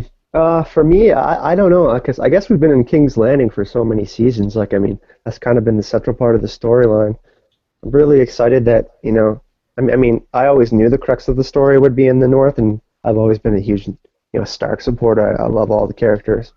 So I guess I'm really excited for that. I think I'm actually really just excited for the start of the season, to be honest, because Jon's my boy. I want to see what's up with that. And but to be honest, I really want to see what's happening with Jaime and Cersei, because I think their lives are so parallel with everything that happens. I want to see what happens with Jaime at the end of this season, because I feel like they kind of dropped the ball a little bit on his character, because they really started to build him up with the Brienne Bass scene and all this stuff, and he started to really redeem himself. So I'm thinking that if they can just put him back on that path and redeem Jaime, that would be awesome for me, because Nicholas Coster-Waldau does a good job. But yeah, I'm with you guys. Probably the North and then Jaime for me. Yeah, well, people in the chat were bringing up the Tower of Joy. I mean, obviously we all want to see that. I'm just scared. I'm just afraid they're not going to do it justice, but hopefully they will. And I'm sure that it'll answer a lot of the, we kind of know what's going to happen, but we'll see if it follows through with how we think it's going to happen. Tower of Joy is going to be the new Dorne. I hope You not. think so? I fucking hope not, bro. It won't. Fucking hope not. Um, actually, I don't know, man. I'm nervous about that too. You I might be. wanna bring this up too. I had done a video, after the first Red Man trailer came out, where I didn't realize the first time I saw it, it was a follow up one where I was like, "Yo, you can see Jon Snow riding. What the heck's got his hair and shit?" Somebody commented on that video and was like, "This is obviously Jon Snow from a flashback." I was like, "Are you fucking serious? He's riding a horse in the middle of a battlefield. What flashback was this? Like, was there a battle before the show started or something? Like, you know what I mean? I don't know." Nah, there's Yeah, there's well, Do you there's guys no think that's a flash flashback? there's no flashback. There's nothing that happened that would have involved John in a battle of that magnitude, Yeah, no way. and especially with his age. Yeah, got a full beard, full head of hair, like, yeah. Um, One thing I really, I mean, I think we're all pretty hyped up about seeing the Night's King and the White Walkers be more included in the trailers and in the show. I mean, in the books they're not really that prevalent as well. I mean, but we know they're a threat, and I think they're going to be the big threat of the story. But do you think we're going to get to see a bunch of them this season? Maybe even get a point of view from them? Because I think that might happen. I think we might get a point of view from the Lens of Molly's Winter from perhaps the I, Night's King. I know we will. I just don't know if because George talks about writing more into the others and their backstory in book 7, and they were saying that it's not going to spoil book 7. So maybe next season, but I definitely see them getting more screen time than they did last season, like more of like in their camps.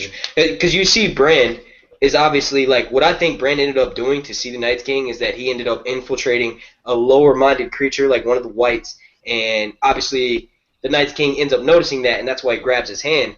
But in doing so, I think we'll get to see more so into their mind, of, like you were just saying, and that will maybe be our one time this season to see a little bit more of the White Walkers is when Bran is like infiltrating their camps or something, or when Well, Bran's like, they're also not afraid to leave our characters out of it. Remember the whole other that had the baby, Craster's son, that took him to the Night's King, and you saw him turn into an other. So show-wise, they're not afraid to go into the lands of always winter and not even involve any of our characters. So that would be cool to actually see them in their own element without having to like deal with Bran. I mean, like that's gonna be cool, like to see how the whole Bran and White Walker stuff goes down. But it would be cool to see them doing shit that doesn't involve any of our characters. like chilling around a table, playing some poker, smoking a Yeah, having some cigar. beers. Yeah, Yeah. yeah. You I Doing got mean, some like, White Walker shit. yeah. how Ice cool? Spider walks by, like, and Yeah. that'd be cool as shit. Something quick. How cool would it be if we got a point of view from them and they didn't even speak, but it would just be so intense because we're watching them. You know what I mean? Like, I mean, they speak some sort of language. I can't remember what it's called in the books, but imagine we just saw like what they're doing. So they're doing something nefarious around that baby altar or some sort of castle that we haven't seen. Maybe the do night you, fort. I don't know. Maybe they what do do. you guys sorry, what do you guys think is happening to Craster's sons? Do you think they're becoming the whites? Like, what's going on there? Yeah, I think they're becoming White Walkers. I think it's like, because like it was kind of like, I don't know, maybe like a parasite, like vampirism or something. Like they can transfer it. They like transfer. They can make people into White Walkers. Well, his finger had like stone on the nail. It was extended, right? I mean, It's Yeah. maybe. it's just the ice White Walker nail. I don't think there was stone on it. Yeah, I don't know about that, but I think it's kind of like a parasite that passes through the skin or something. Yes, and here's another thing. We talked about this about a year ago. I remember, I forget who all was in the chat with me, but I know Sweet YFT was there. And it was after seeing the White Walker turn the baby, and it's like at this point we were like, oh well, fuck it. Now there's like White Walker toddlers just running around, like, and that doesn't make any sense, So I started thinking about how do we actually get them to grow up? And, George is like a really big sci-fi guy, and think about the movies from the 80s, Aliens, with Sigourney Weaver. when one of them busted out of your chest, within a matter of 24 hours, that guy was full grown. You know what I'm saying? Like, it just grew and grew and grew until it was full size. Like, it matured very quickly. So I was thinking that once these children get, the White Walker disease or parasite or whatever it is that it turns them into, I think the fact that they're in the lands of always winter with the magic incorporated into it, and they have the coldness, the winter around them, I think that element is what it actually produces this child to grow at an exceptional rate. I had an interesting thought, guys. Oh, sorry. Go ahead, James. I'll just say, well, it's like I've kind of theorized that the others are kind of like the Borg from Star Trek. I'm a Star Trek fan, and essentially they're a hive mind. And when the Borg assimilate, say they assimilate a human child, they the technology to incredibly, they enhance their metabolism to incredible speeds, and it makes them grow to become an adult in like 5 days. So this is a fantasy story. They could just say something like, magically enhances their metabolism. Mm-hmm. The parasite magically enhances their metabolism, and they could just go like that route.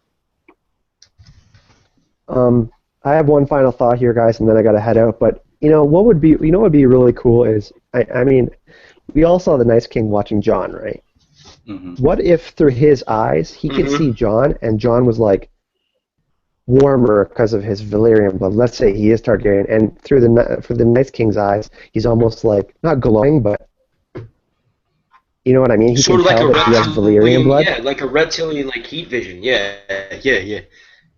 So I'm thinking that maybe that's why he was watching him so closely, is that he can sense that. I thought it was kind of a tinfoil thing for me, but maybe that's why he was watching him so closely, because he could sense that in him.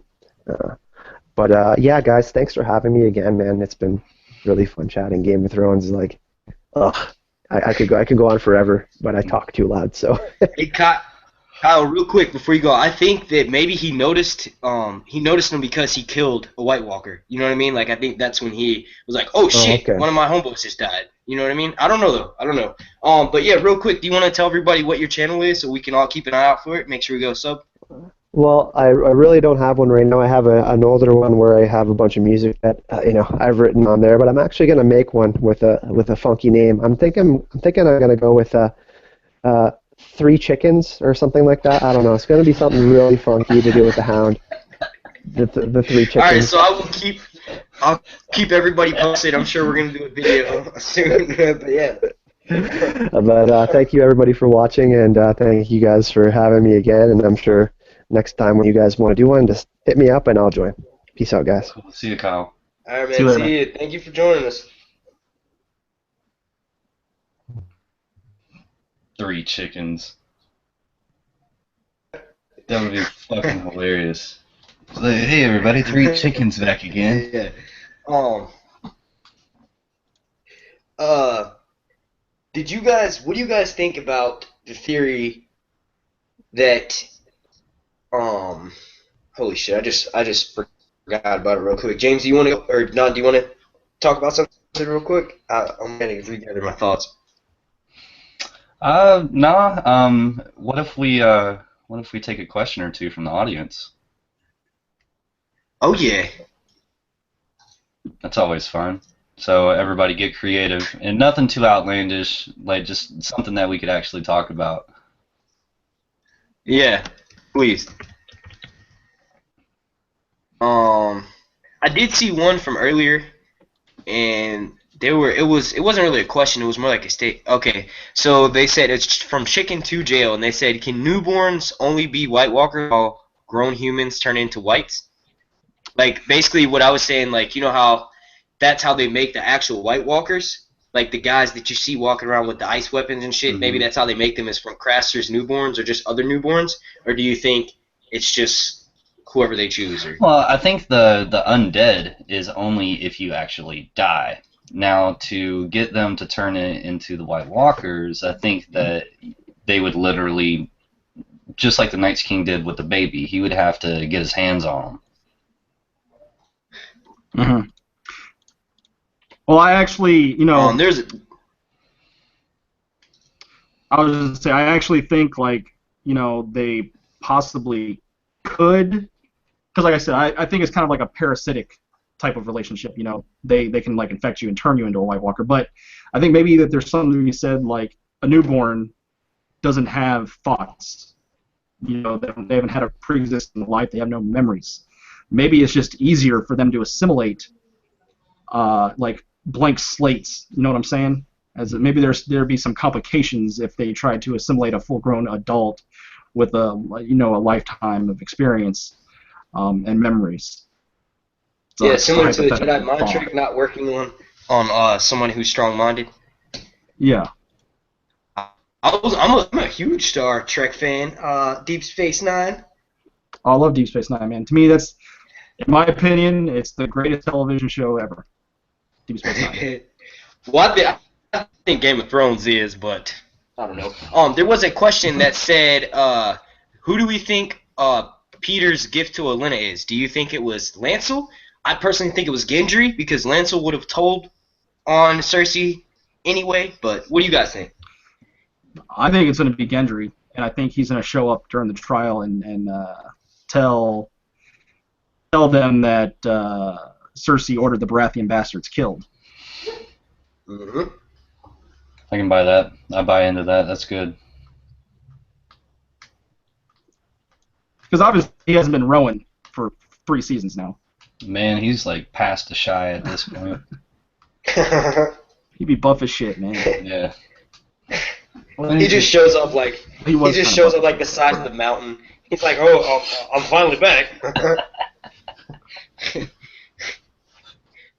It would be great to see Gendry, because he physically resembled Robert, in size and his hair and eye color. He was a blacksmith, so he swung a hammer all day. So wouldn't it just make sense to bring him in later in the story, as like true son of Robert Baratheon, and him swing a hammer once again?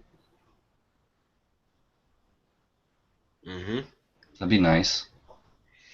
We got one from Ray's here. He said, what are our opinions on Jon and Sansa's non-existent relationship, and how might this affect the upcoming story? Well, And then also, hang on real quick, somebody says, the greatest swordsman killed by Marin fucking Trant. Sorry, I had to say that. Well, I think it's part of Sansa progressing as a person. I think she's got she had issues with Jon being a bastard in the past. I think that she's going to get over that pretty quick because of all the shit that she's been through. She's just going to want something familiar around her.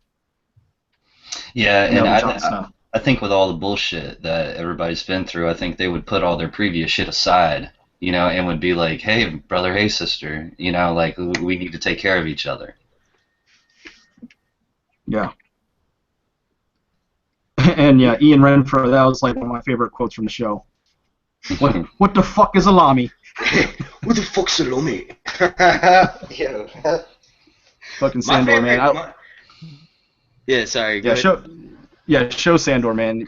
It just like Rory McCann, like his delivery, and like just some of the lines they had him say, like he was just cracking. He was one of my he wasn't supposed to be intentionally funny, but he was like one of the most unintentionally funny characters on the show. Hell yeah, I missed that banter between him and Arya season 4. But I just want to do this quick little monologue for everybody real quick, 30 seconds.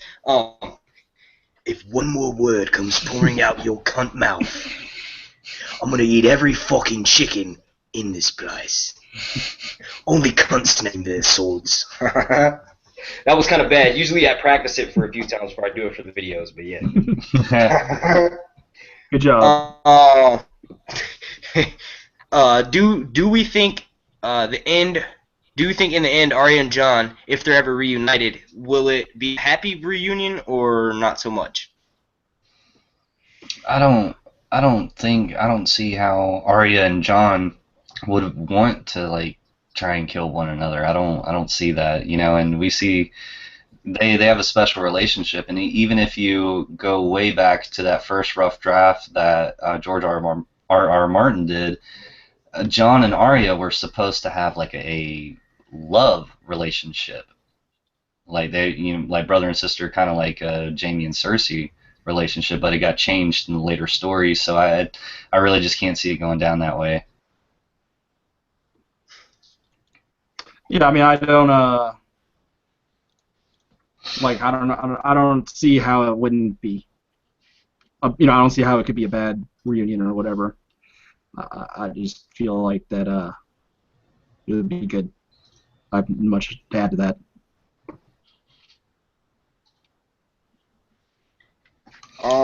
Okay, so if Rhaegar plus Lyanna equals Jon and Tins actually like comes true this season, do you think Jon will find out, or do you think we'll have to wait for him to find out? And who do you think will be the one to tell him? Right. I don't see how he's gonna be around somebody to reveal it to him. The only person that knows it is Howland. You know. I think we could see the reveal. I don't think John's gonna know, but I think we can see the reveal through Bran Maybe Bran and tells our him. Joy Vision.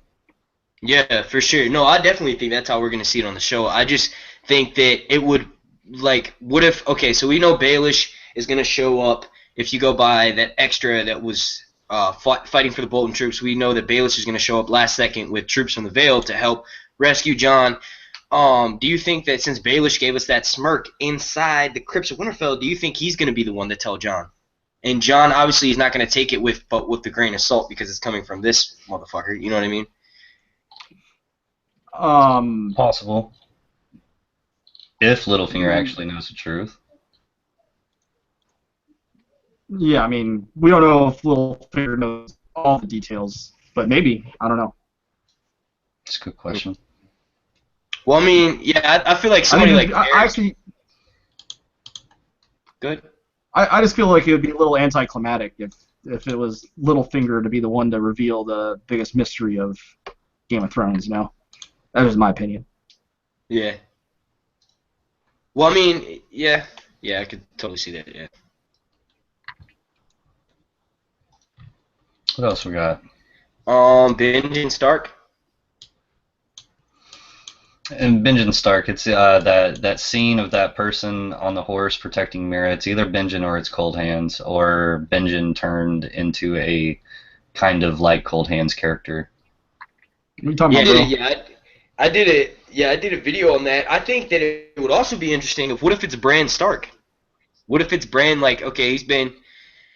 This goes into my theory that I think Bloodraven wound up sacrificing himself for the betterment of Bran Stark, meaning like maybe it'll give him extra green seer powers like Jojen Paste in the books, or maybe it will just he knows he's gonna die anyway. Maybe his magic is running out or something, and maybe he knows that if he does kill himself, it'll give Bran some strength, and if it does, maybe he's able to ride the horse a lot better, or I don't know.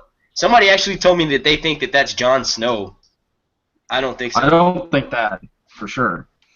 But I was gonna say, what are you talking about, Kraken? We all know that Benjen is Dario, who is Euron, who is Varys, who's a mermaid.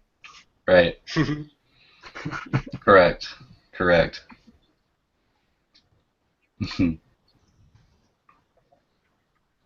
for what it's worth, I do think I think it's Benjen. That scene from the trailer with the flaming thing, yeah. Whatever it is. Okay, so Robb Stark's will we see it? And that yeah, go ahead.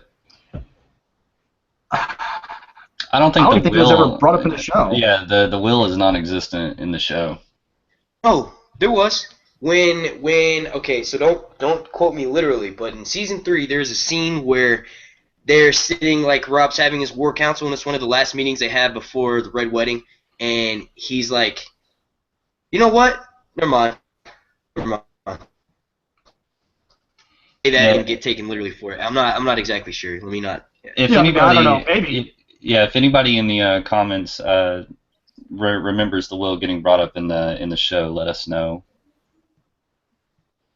Yeah, I mean, maybe. I mean, I won't dismiss it, but I don't remember it.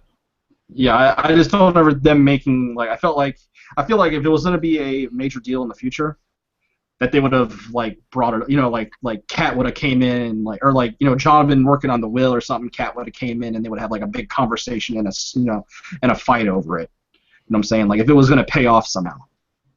Yeah. That's And then my opinion. one person said, "Do you think I haven't heard this one, but they basically said that it's actually the Mad King who impregnates Lyanna and not Rhaegar." That was in the chat box.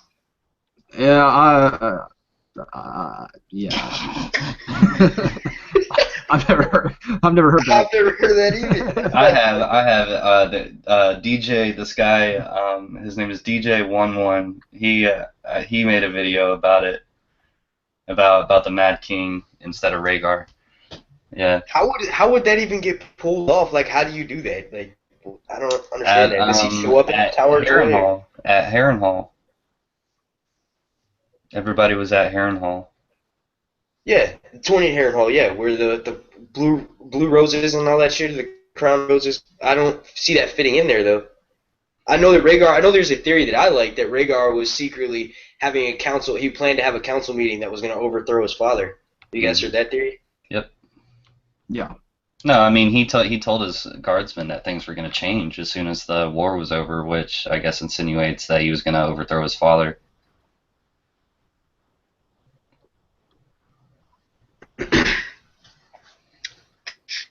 Ricey says, okay, so Crypts of Winterfell, what's down there? A bunch of dead Starks. And statues. A bunch of dead Starks. I think there's an ice dragon down there. I'm just. Or maybe dragon eggs. Isn't there? I'm gonna tap out. I haven't really thought about it too much. Yeah. I haven't really thought about it that much, to be honest. A definitive answer. I've heard. I've heard what Rhaegar's harp is down there. I've heard Ice Dragon. I've heard the Night's Queen is down there. I've heard a bunch of stuff, but I personally haven't put much thought into what's down there actually. So that's my answer. That Rhaegar's hope are.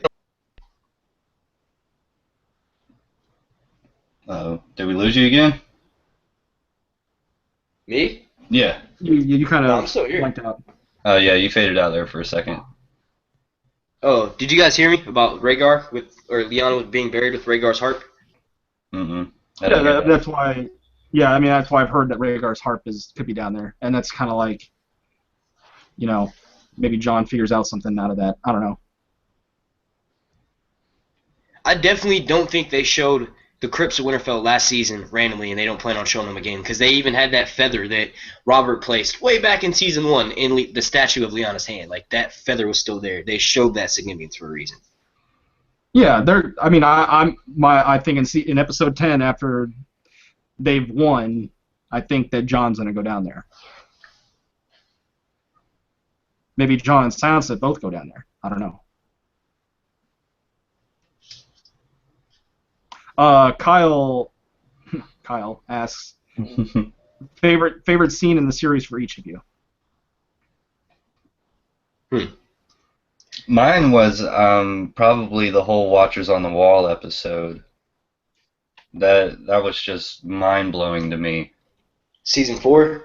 Yeah, and like Mance lighting the biggest fire the North has ever seen, and just like they kept blowing the horns, during the episode, and it was just great. It was a great episode, and then like you just saw like the miles of wildlings just come out of the woods, and I was like, that's fucking fantastic. I wish they would have done something. They would have had more weapons. Like they had this weapon in the books. It was called like the turtle or something like that, and it was more like a tank that they were underneath, and they had to like throw the tar and rocks and fire and shit to fucking destroy it. Well, mine is, I mean, for me, it's like the last 15, 20 minutes of Hardhome. Even though I'm I'm a book purist to an extent, and that's not in the books, but I mean, I just remember watching that episode and like the last 15 minutes, just like jaws dropped. Like I was like, like what the fuck am I watching? Like this shit is so crazy and cool. and the action was great. Seeing 1-1, fuck a bunch of people up, watching the scene where the whites are jumping off the cliff at the because the White Walker's making them. Like you see their power, and we see Jon slay a White Walker with Longclaw, and then the last shot where you can like just hear the waves hitting the boat. You hear the cricketing, the wood of the boat. You hear, nothing but silence pretty much. Seeing the Night's King come up on the end of the pier, lifting his arms up, and seeing the whites come up all in unison. Like that's some spine tingling shit right there. So Right. That's number one for me. For me, I'm gonna have to say it is a tie. During me and Don's thing that we did with Christina Finks, where we were discussing the Conan trailer or Conan clip, I agree with her in the fact that it was the newest one is definitely the Pits at Daznak because that is fucking intense, along with Hard Home, like it's hard. But before that, I'm gonna have to say when Danny rose out of the pyre, because that was when I was like, oh shit, we got some dragons. You know what I'm saying? That was like my favorite moment. Was when the dragons. Yeah, that's definitely a great moment because the song, like with the music at the same time, like it was like an epic ass song. Yeah, it's perfect. Yeah. That's a great moment too. I'm not gonna deny. I'm not even a Danny fan. No, I can say that's a great moment. I thought Don was gonna say Kingsmood. Looking forward to Kingsmood. I am, but I just don't agree with how they're doing everything. But I haven't seen it yet, so I'm kind of on reserve right now. Just trying to wait patiently and see what happens. I don't want to jump the gun, But after seeing Dorne, when how they introduced this kind of new house and new place, and like I just don't want them to fuck up their dialogue and the shit that they say. I don't want any more fucking bad pussy references, And I don't. Yeah, I was just. I'd like to see her titties. I would totally love to see her boobs. I was gonna say I forgot to mention my favorite scene was when Tyene, gently goes to Bronn's ear and says, "You want the good girl, but we need the bad pussy." And of course, their great fight from Unbound and Unbroken, the great choreography of that fight. Yo, it went from. It was like they're like she was holding her daggers like this, and they're like just like 15 feet apart, and they're just like rocking back and forth. Like I was watching like West Side Story or something. Hell yeah! I actually did a video where I was saying that, where I was trying to show a little bit of compassion for that scene and say that, okay, well, Bronn talks a lot of tough shit, and maybe he's taking it easier on them because they're women, so it looks a little bit like he's holding back. You know what I mean? But I mean, I feel like that's just me being a little bit too nice. I feel like that was it. Like went from literally the show going to A-list movie, could be played in movie theaters, to when they showed up, it was like a B-list, like fucking sci-fi movie, like movie that comes on sci-fi. Yeah.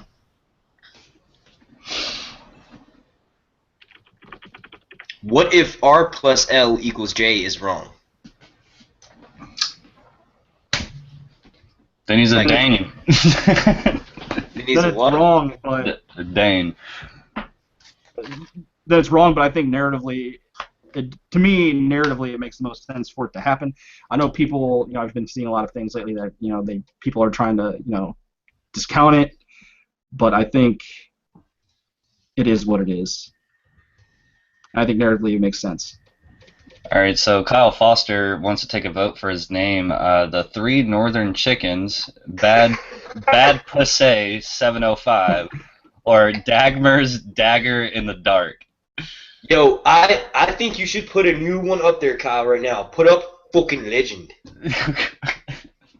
Fucking Legend, and then like Gin Alley or some shit.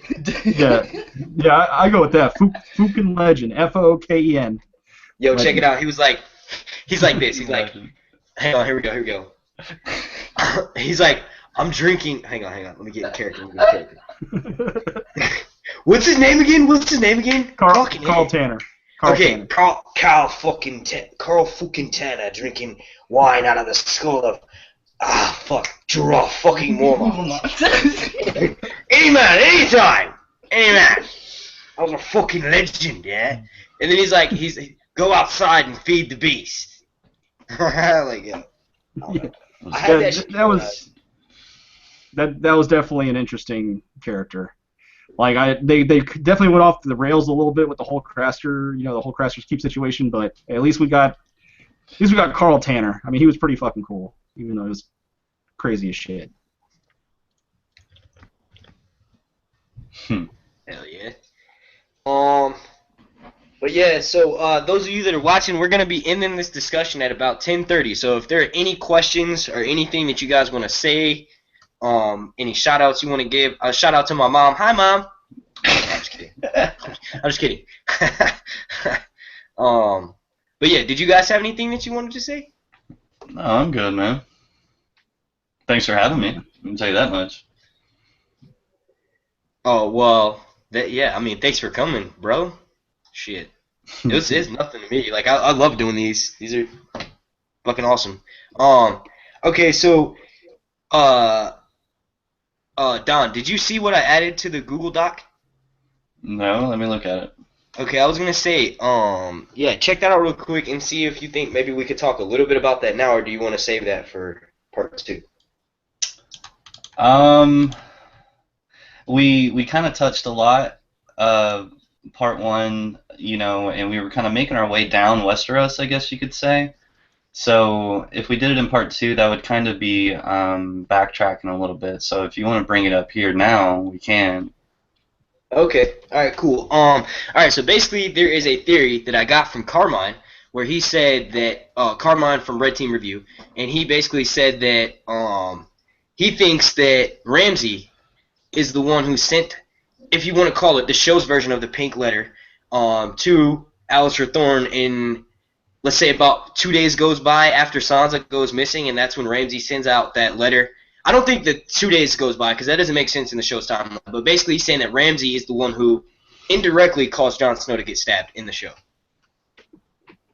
I think it's possible, because if he wants to take over Winterfell, he's got to stomp out every single fucking bloodline and have no threat.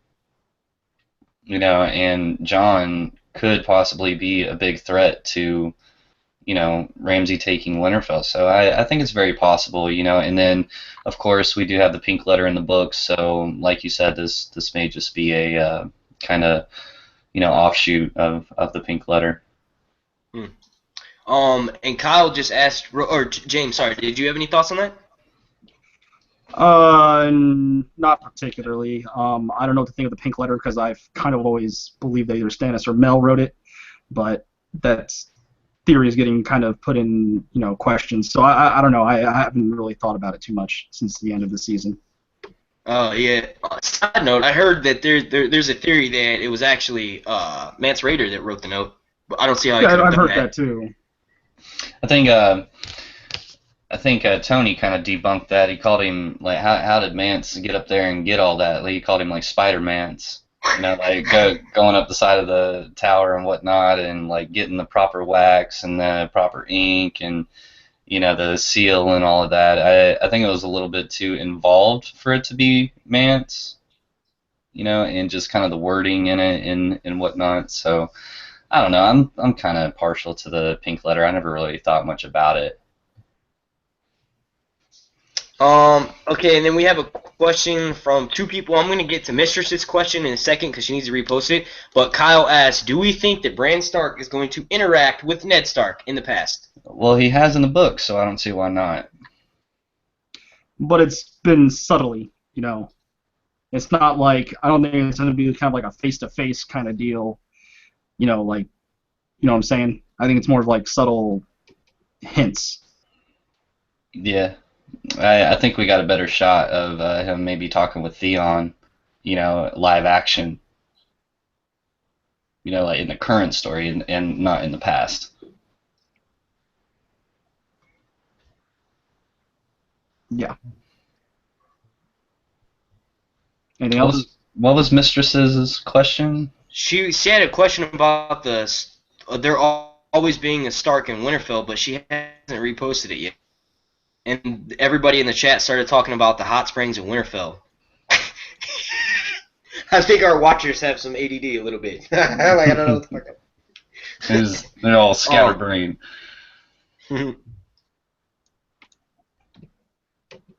Guys, I'm still sore from all those push-ups I did, man. I feel like I'm dead. What's a push-up? That's that thing that I do when I get up to go grab another soda from the fridge. I push myself up out of the chair. Yeah. No, she's saying that she didn't. Damn you, random question mark. What? I'm not following because they're typing so fast and like I can't keep up with it. Kyle said he didn't mean face to face. He meant somehow whispering through like a weirwood tree or something. Yeah, like the indirectly stuff, because Theon like straight up thought that the tree was talking to him like through the leaves and shit. Yeah, that's how I think it's happened. Like, yeah, that's what I was saying. Mm-hmm.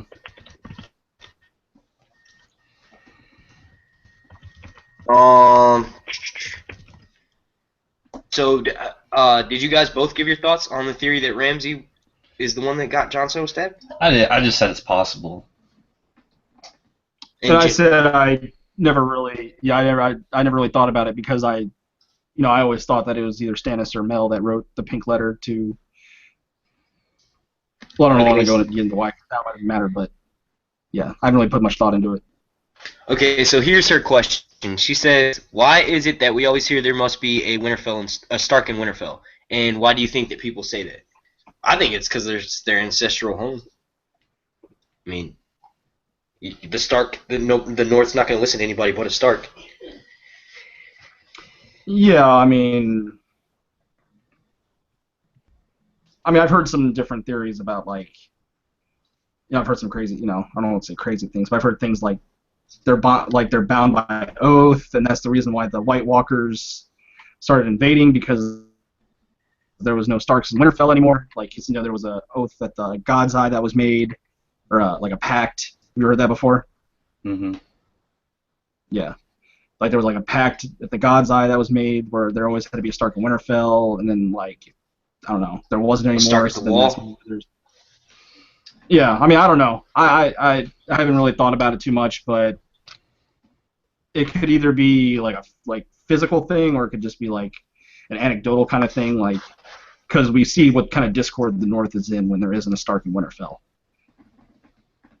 Okay, yeah, real quick, I have you guys' opinions on this. I made a video the other day where I think that the way that the Whites get into Bloodraven's cave is by disarming his magic, and it's not anything other than burning the weirwood tree, because the weirwood roots are what repel the Whites out. It's not like an incantation you put on the cave. It's the actual weirwood tree itself that wards away the evil.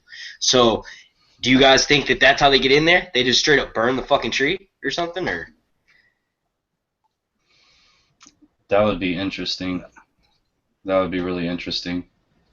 Or maybe there's some sort of tunnel, cavern, caves, or something that we don't know about.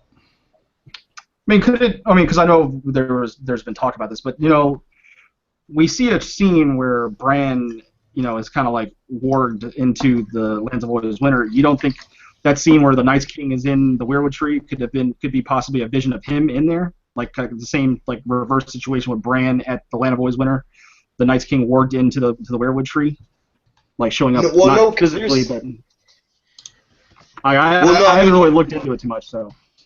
Well, no, because in the behind the scenes thing, they show Whites bursting in through the roots, and they're like all over the place. So it's definitely a scene that happens. Okay. You know what I mean? Well, maybe it could also be a dream though. Like a dreamed. They're getting close or something.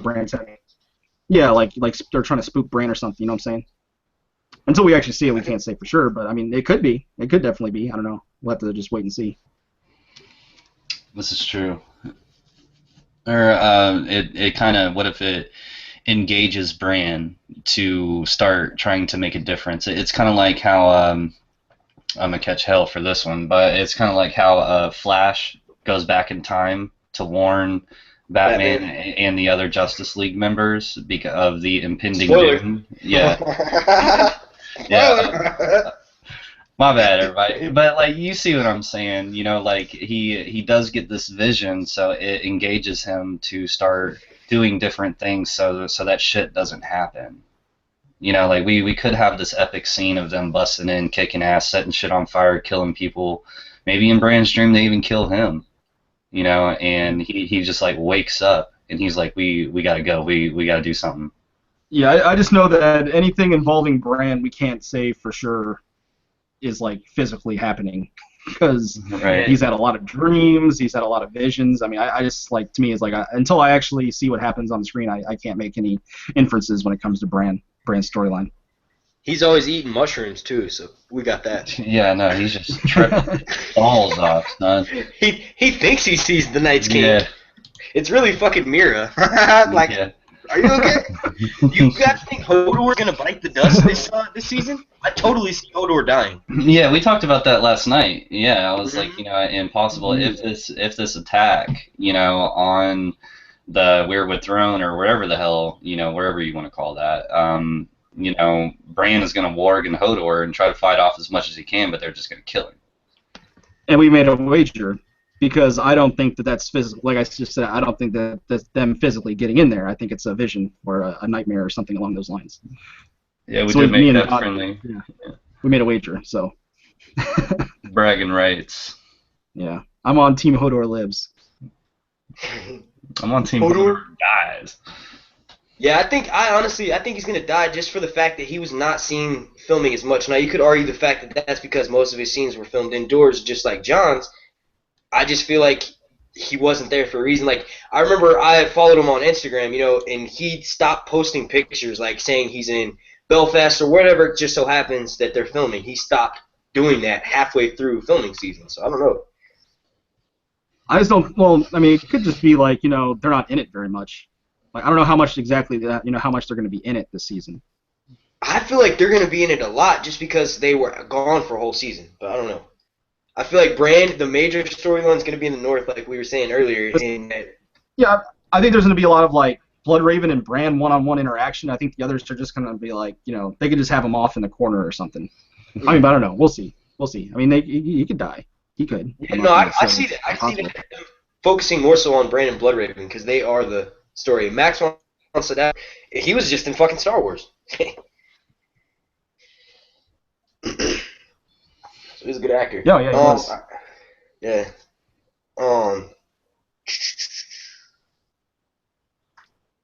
So no more questions. I think we got time for one more. One person. This one's not gonna count. I'm not gonna read that one. Was there anything I missed? Could Davos be? Could Davos be Azor Ahai? Davos 2016.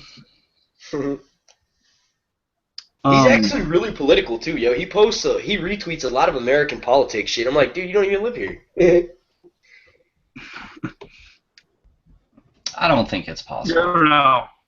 Yeah, I don't know. I mean, he fits the born amidst salt and smoke sorter from being from Flea Bottom. It's really dirty. You know what I mean? well, I was thinking, you know, he kind of fits the salt and smoke from surviving the wildfire explosion and potentially drowning and living after that. But I don't think he's Azor Ahai. I think it's John. It's just what it is. We all know Azor Ahai and Sir Palace. Like, come on. No, it's actually Ramsay. Ramsay Ahai. Ramsay is Azor Ahai. Yeah. Yo, you know what though, dude? I could totally see the show writing a story arc for Ramsay this season where he might get a little bit of empathy at the end of the season. Like, I really hope they don't do that. I don't either, but I could totally see them doing that because of how he initially came in. He's the fucking trickster. What if he decides, okay, I killed Roose and Fat Walda, you know what I mean? Like on some shit like that. Like, my favorite villains are villains that you can feel sympathy for, but it's got to be like that for a reason and from the start. Yeah, like the governor in The Walking Dead. Yeah, if they try to make Ramsay sympathetic at this point, I'm just like, nah, I ain't gonna bite. All right, well, that's gonna wrap this video up. Do you guys want to do your outros real quick? Yeah, Don the Kraken Wit. You can find me all over YouTube, doing mainly collaboration videos with other Game of Thrones YouTubers. try to do them as often as I can. I like the free-flowing talks more than the scripted ones, definitely. But yeah, I work with James a lot. We're also both members of the Hypes Watch. We actually have our own Hypes Watch channel for that. And again, thanks for having me, buddy. I appreciate it. No problem. Thank you, man. James? Yeah, you can find me at James Bushell. I do Game of Thrones videos and some other stuff, some comic book stuff, some Star Wars stuff, stuff that I enjoy.